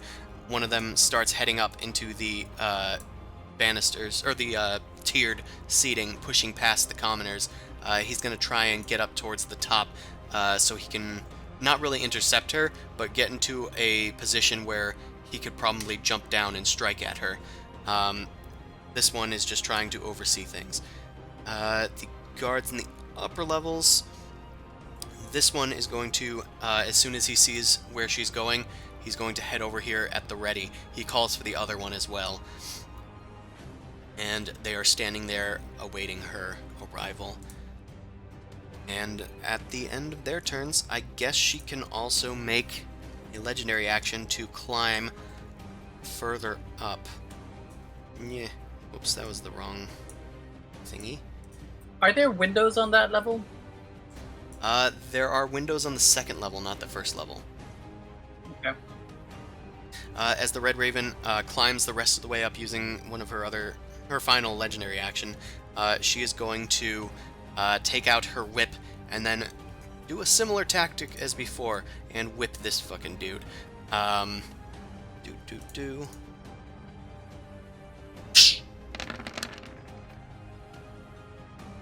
That is a hit, even with their high AC. As she lands the hit on him, he is pulled towards the edge, and she swings from over here, away from this guard, over to here, using her bonus action to disengage from this guard, as he swipes at her with his greatsword, trying to execute her, but she makes it to the other side. Then she is going to... Well, she has more attacks. She might as well try and do a shove attempt against this knight. I'll just use the rapier, although it's -1. And I'll just use his greatsword. Ew. So the Red Raven takes this knight who has his greatsword out.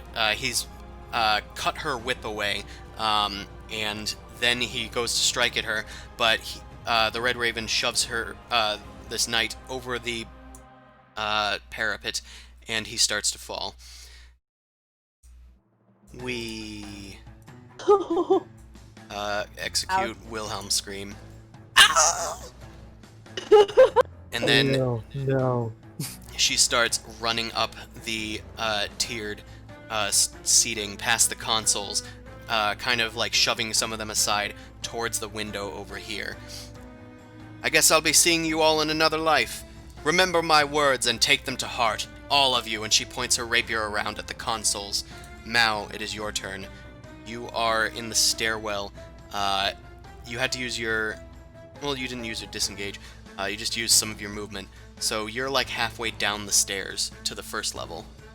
Oh fuck, I'm just gonna keep on running. Okay. You, with your dash, you're able to make it towards where you see Amon heading onto the scene, and Zumasu running away from the scene, and Boom Crash holding out a piece of paper and, like, waving it. Good news is, you're all together now. I mean, I'm gonna yell out. I'm trying to see if I can head her off. Yeah, I was gonna say, might I'm trying need to head help. outside to, like, see where she's going. Try and chase her Yeah. down. That's Okay. kind of where I'm going to. She's got my movable rod, I want it back. So Mao and Boom Crash... Well, Mao, it's your turn. You still have movement, because it didn't take you too much, since you were already halfway down the stairs. Yeah. So I'll use my remaining movement, and then a bonus action to dash. Yeah, you can make it almost to the exit of the nave. Next turn, you'll definitely be able to make it outside. Okay. Okay, Boom Crash. How about you? Are you following Mao? Yeah, I'm going out. Okay, move and a dash. You're pretty much able to keep toe with Mao since she had to use some of her movement on the stairs. Amon, you see Mao, Boom Crash, and Zumasu running towards you. We also may not be able to hear you. I'm gonna point to Zumasu and it's like, lost your dog. Here's your sword back. It doesn't work right now. We're gonna try and head her off. She's on the second floor. She's on the second floor window. Maybe we can get It's a around. sword. It works. and, Grab my and then- sword. Okay, Yeah. You have your sword. and then I'm going to he's like, lead the way. I'm gonna just follow you guys, I guess. Okay, you follow them as they start to rush out of the Senate building. And Zumasu, I guess you continue to move. You guys pretty much move in concert at this point. But are you doing anything else? I'm just gonna try and use my authority to just be like, we're gonna try and head her off. All right. And make an intimidation check or something to just be like, let us through, let us I'll through. say intimidation. Yeah, go ahead.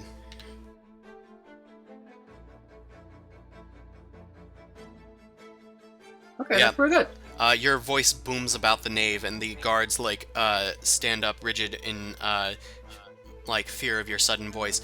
She's going up the top. We're gonna head her off. They all nod in agreement. Some of them move into the Senate building to make sure she doesn't leave, and then the rest of them start filtering out alongside you. And I need to lose him now. we're gonna head him off. Okay, you four go that way. All I need to do is get out of this anti-magic field and see her, and I... That's We it. can do things. Okay. That's true. Zumasu, as you rush out, you are the first to be able to get out of the nave, but it took your entire actions to do so.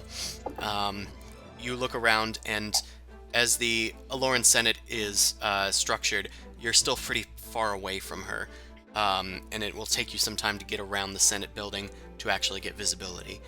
I figure. I need to check my spell list now that I'm outside, though. At the end of your turn, the Red Raven takes one of her legendary actions, and you guys hear a distant shriek and the sound of glass shattering. Although you guys aren't there to see it, the Raven bids the Consulate adieu, and then leaps outside of the window. And as you guys rush around the other side to get sight of the Red Raven, you see the empty window and a streak of deep red over the moonlit sky as a sort of triangular shape zooms flying away from the scene of the crime. And you see the Red Raven upon a magic carpet of sorts, with her rapier pointed up into the sky and her cape billowing in the breeze. She zooms off. What do you guys do? Wait, so we can't see Am I her. outside of the anti-magic field? Oh, it's your turn, Zuzu. Go ahead. How far away is she? I'm gonna say That's you all important. can act. It's fine. But Okay. how far away? This is important. How far away? She is still very far away. We need like a... Is she within 90 feet? I'm gonna move to the other map. Okay, If Chris, she's I would within like to. 90 feet, I can actually Hunter's mark her. If she's within how long? 90. 90. I'm doubting it, but there's always a chance. Yeah, so she is well over that distance. She is over here. Okay. Actually, more like over here. And she is flying around out over the Undercroft in that direction. Yeah. Okay, Chris. All I'm gonna really try to attempt to do is either the carpet or the mask. Is there any way I can see it in decent enough detail? Because this is the first time I've actually seen her. It's hard to get her out in detail, especially since it's nighttime. Though she is lit up in the moonlight, the only thing you can really see in detail is the color red, even in the darkness. It's just a deep red, triangular magic carpet. Other than that, you just kind of get a vague silhouette of her, like, raven mask and her hat against the moonlight. Alright, sorry guys. Looks like can't do what I was gonna do. Can I? She is in. I can see her. You can see her. What is the range on your And telepathy? I don't know. Might be able to find it. I have a PHB near me. Yeah, I'm pulling it up. I have a PHB in D&D. Cut out. Shut the fuck up. Okay, great old one. Awakened Mind. 30 feet. Oh, yeah, jack shit. I can't do anything. You try to reach out to her. Dump the earrings in her pockets if we got close enough to it. Magic earrings of talking. Oh, wait, hold on. Goose. Is Goose flying? 'Cause Goose Amon is... went inside. Amon went inside. Goose probably stayed outside in order to stay in existence. Goose Yeah. sees you come out of the only exit and quickly flies towards you. Hey, what do you need, I snap Boomy? and point at the Raven, is like, try and see if you can figure out where she's going. Oh, chick's hot Give as him hell. your note. Give him your note. Yeah, give him my note. Alright, Goose starts flying out, zooming after the Red Raven. You close your eyes, and for the first time begin to look through Goose's eyes. Oh, hey, welcome to the party, Boomy. And you see yourself soaring over the city of Eloran from a new vantage point. I'm gonna do something. I His- realized something. This brings me a lot of joy because Kenku stuff. But anyway, go ahead. Okay. So the figurine of tweeting. I need details on how big the range is because all we said is if it starts flying around. Because I'm gonna try and get her to basically acknowledge the goose and take its thing. I'm just the only message it's gonna say is trust the goose, trust the goose. The Twitter thing is hard to control, and there's a lot more people around, so it'll probably head to one of them first. If I'm Damn. being Yeah, frank. that's sort of like a mass awareness thing rather than. That's what I was thinking. But I was thinking it like goes into the air and starts screaming rather than going to everybody. Weirdly enough, hear it. Goose, as Goose catches up with the Red Raven, she is just standing on this magic carpet. You see her with a hand up to her mouth, and then she just sort of gestures broadly over the undercroft as you see several identical statuettes of blue birds start floating over the undercroft and start descending into the populace. These are identical to your statue of Tweeting. Ooh. She's already got Interesting. the propaganda thing going. She Yeah, starts no, dispensing she's them got amongst the it figured people, out. and eventually you start hearing cries from down below. Goose, as you catch up to the Red Raven, her hand is held high with her rapier as she makes a symbol of herself. Finally, Goose catches up. What do you do? Goose sort of like flies in front and drops the note. Like it gets as close as possible, sort of.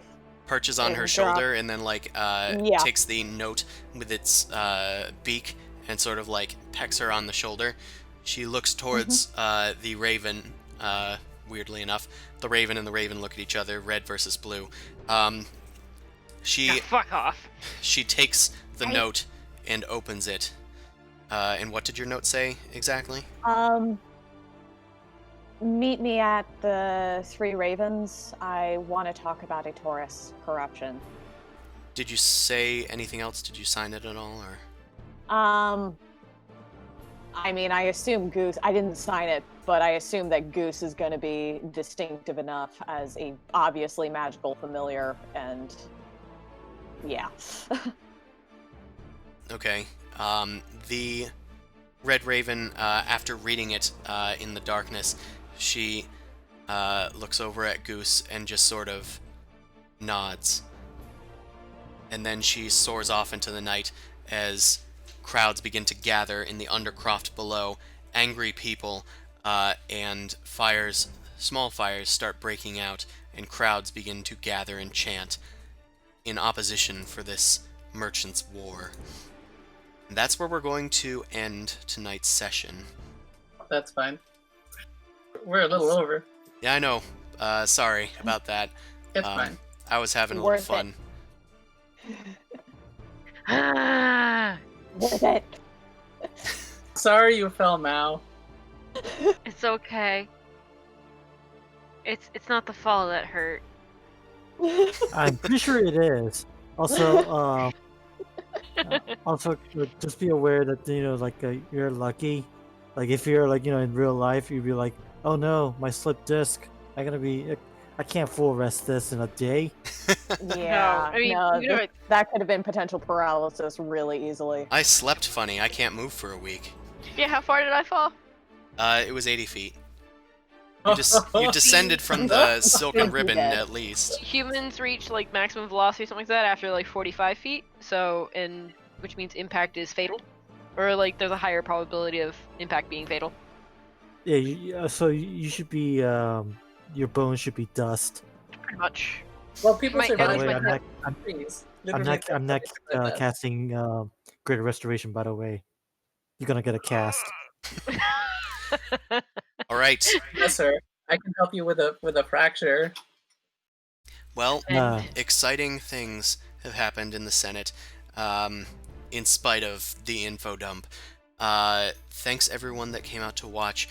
Next time we will probably have to dig into the mysteries that are ever deepening in Eloran and its calls to war.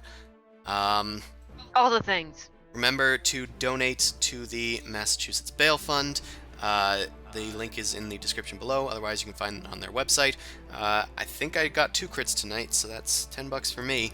Any subs also are going to go to the fund while this is going on. Be sure to catch our other stream on Wednesday, every Wednesday from 7 to 10. This stream happens every Sunday from 9 till midnight, or a little over sometimes. You can check out my book, Noble Chromat's Guide to Gastromancy, on DriveThruRPG, and I think that's all the announcements. So come and see us next week. Everyone have a good night. Goodbye. Bye. Be well. Good night.